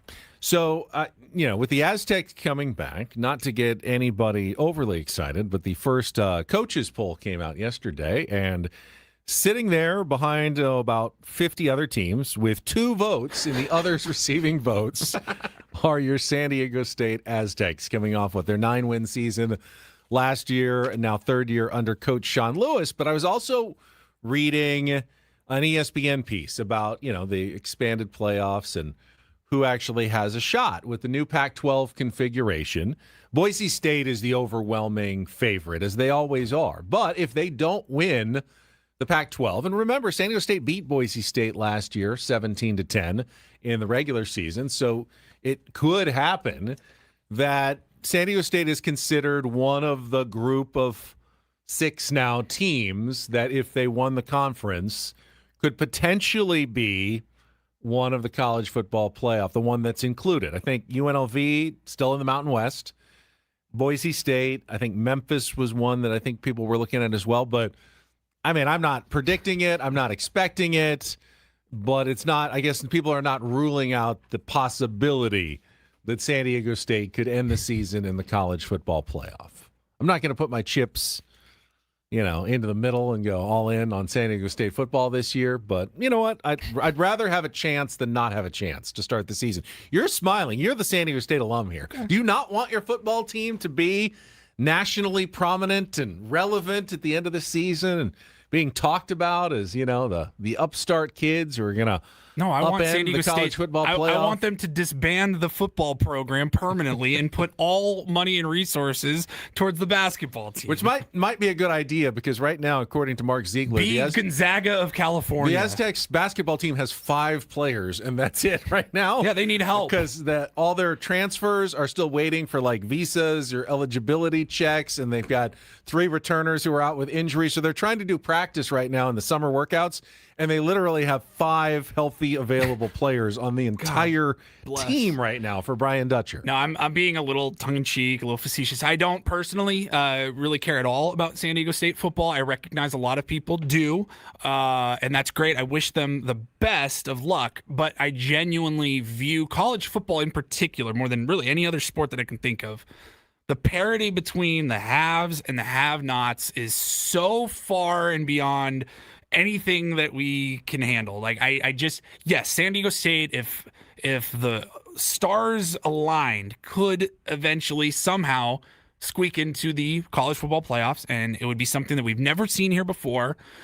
And they'll lose by 60 points to Ohio State. You know what I mean? The difference, it doesn't even look like you're watching the Rockies versus the Dodgers for an extended time. It's like watching a peewee football team and the Dallas Cowboys, between the Michigans, the Ohio States, the Alabamas, and the schools like San Diego State and the rest of these Mountain West and Pac-12 you're not wrong. schools. I mean, I complain about the Dodgers doubling the spending of even the Padres. They're spending 5 or 6 times what teams like the Brewers and Rays, the bottom payroll teams, are spending. In college football, Texas and Ohio State and Alabama, they're probably spending 30 to 50 times what San Diego State is on their football program. When you combine that all together, not just NIL, although that's a big part of it, but you're talking about facilities and recruiting, alumni and network, just everything that goes into everything. it. I mean, this is a rough guess, but I would guess it's somewhere between 30 and 50 times what San Diego State is. So, you know, There's just that it's not even close. You want to talk about non-level playing field? I mean, it's like watching two other sports. Literally, watch Wyoming versus Nevada, play a football game, and then watch, Auburn LSU or something like that, where it's almost like two different sports. And that's why I just can't get too excited about San Diego State football or any football, around here college-wise. All right, wrapping up, looking ahead, Padres matchup tonight. As you know, Casey Mize will make his Padres debut, and he's been pretty good of late, coming off a 6-inning, 1-run performance against the Kansas City Royals in his most recent start on July 25th, but gave up just 1 run his previous start before that, 3 runs, 2 runs, 0 runs in 7 innings against the New York Yankees. That was one of his best starts of the season, just a 1-hitter. That was about a month ago. So Padres are getting not only a pitcher who's been good with a 2.7 ERA, but he's been good lately. He's got a whip under 1, so you're not going to see a lot of base runners. Going to keep not going to walk a lot of guys generally. So Casey Mize, spotlight is on him tonight in Game 3 of this series against the Arizona Diamondbacks, which if the Padres win, technically they would hold the tiebreak. They'd be tied with the Diamondbacks and would be a game ahead of them in the season series. So technically they would be in a playoff position if they win that game tonight. They will be opposed by Mitch Bratt, left-hander, going for young 23-year-old left-hander going for the Arizona Diamondbacks, is only making his 5 or 6 sixth start, I think, of the season. He's had some mixed results. Not bad his last time out against the Guardians. Gave up just 1 run in 5 innings, but the time before that, got hit pretty hard by the Nationals, gave up 7 hits and 5 earned runs. He's given up 4 home runs in his 5 starts. I mean, he's been all right, but a lot of base runners, though. 1.84 whip. Yeah, I was going to say, I hadn't heard of him really at all, and I was doing a little bit of homework and kind of looking at his last few starts. I mean, all I know is that he's walked more guys than he's struck out. That would be worrisome. Yeah, 4 walks last time, 5 walks the time before that. So you figure the Padres are trying to put a game plan together, throw him into the trajectory machine. Oh, I saw a social media video yesterday of, I don't know who the guy was, but he was facing Mason Miller on a trajectory machine. Yeah. I saw that. And it's the first time I've ever actually seen the machine and how it works. It was incredible. Did you see that?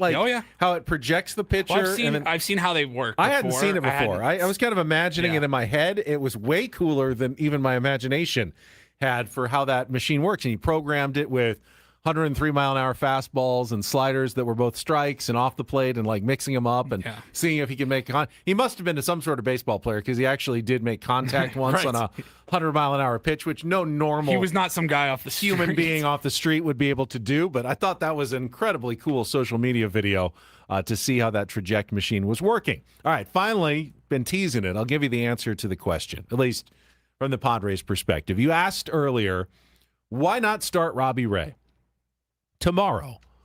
Better pitcher against a team that is right in front of you at the moment in the wild card race. Why start Walker Buehler? I did say, especially if they lose tonight and you're looking to split the series and stay in this race for the head-to-head matchup at least. If they lose tonight, I'm like, I think Robbie Ray tomorrow makes a lot more sense than Walker Buehler, but... And I kind of thought, we weren't sure is he even here yet. You do have a good point. He will be here today. He has to be activated today. The Padres will make a roster decision today, so they could start him tomorrow. Kevin Acee writing in his newsletter, though, the rationale pretty basic. The Diamondbacks, I believe, have the best OPS against left-handed starters in baseball. So if you've got the option to go with a right-hander, and you do with Walker Buehler, they're going to go with the righty and then save Robbie Ray for the matchup against the Houston Astros on Friday. So simply a matter of matchups and looking at the numbers. Doesn't always mean that that's the right decision, but the Padres are going to play it by the numbers and play it by the book and save Robbie Ray for what they think could be a better matchup against the Houston Astros. Sounds like a pretty classic case of, if it works, it's all good, and nobody says anything. And then if they lose and it doesn't work out, and you go, look at the gamble they took on Sunday. They gambled by pushing Michael King back to start against the Diamondbacks, and it looked like it worked out perfectly as they win that game on Sunday with the makeshift pitching chaos bullpen game. Yep. And then Michael King loses on Monday against the Diamondbacks. So did that strategy work or did it not work? I don't know. It seemed like it was brilliant when they won on Sunday, and then they had Michael King in reserve for Monday, and then they lose that one. And then the game that you worried about, Eduardo Rodriguez, who's been so good all year against Randy Vasquez and maybe pitching chaos, and the Padres go up 8-0 and Randy Vasquez dominates. I mean, baseball is so weird that you can look at all the numbers, you can make all the right decisions, go, this is obvious. We're doing this. It's obvious. And then it just doesn't work out the way you think it's going to. Yeah, again, this is all kind of working under the guise of if they lost tonight and we're faced with that dilemma tomorrow, which it doesn't sound like there's any dilemma. They've made their decision.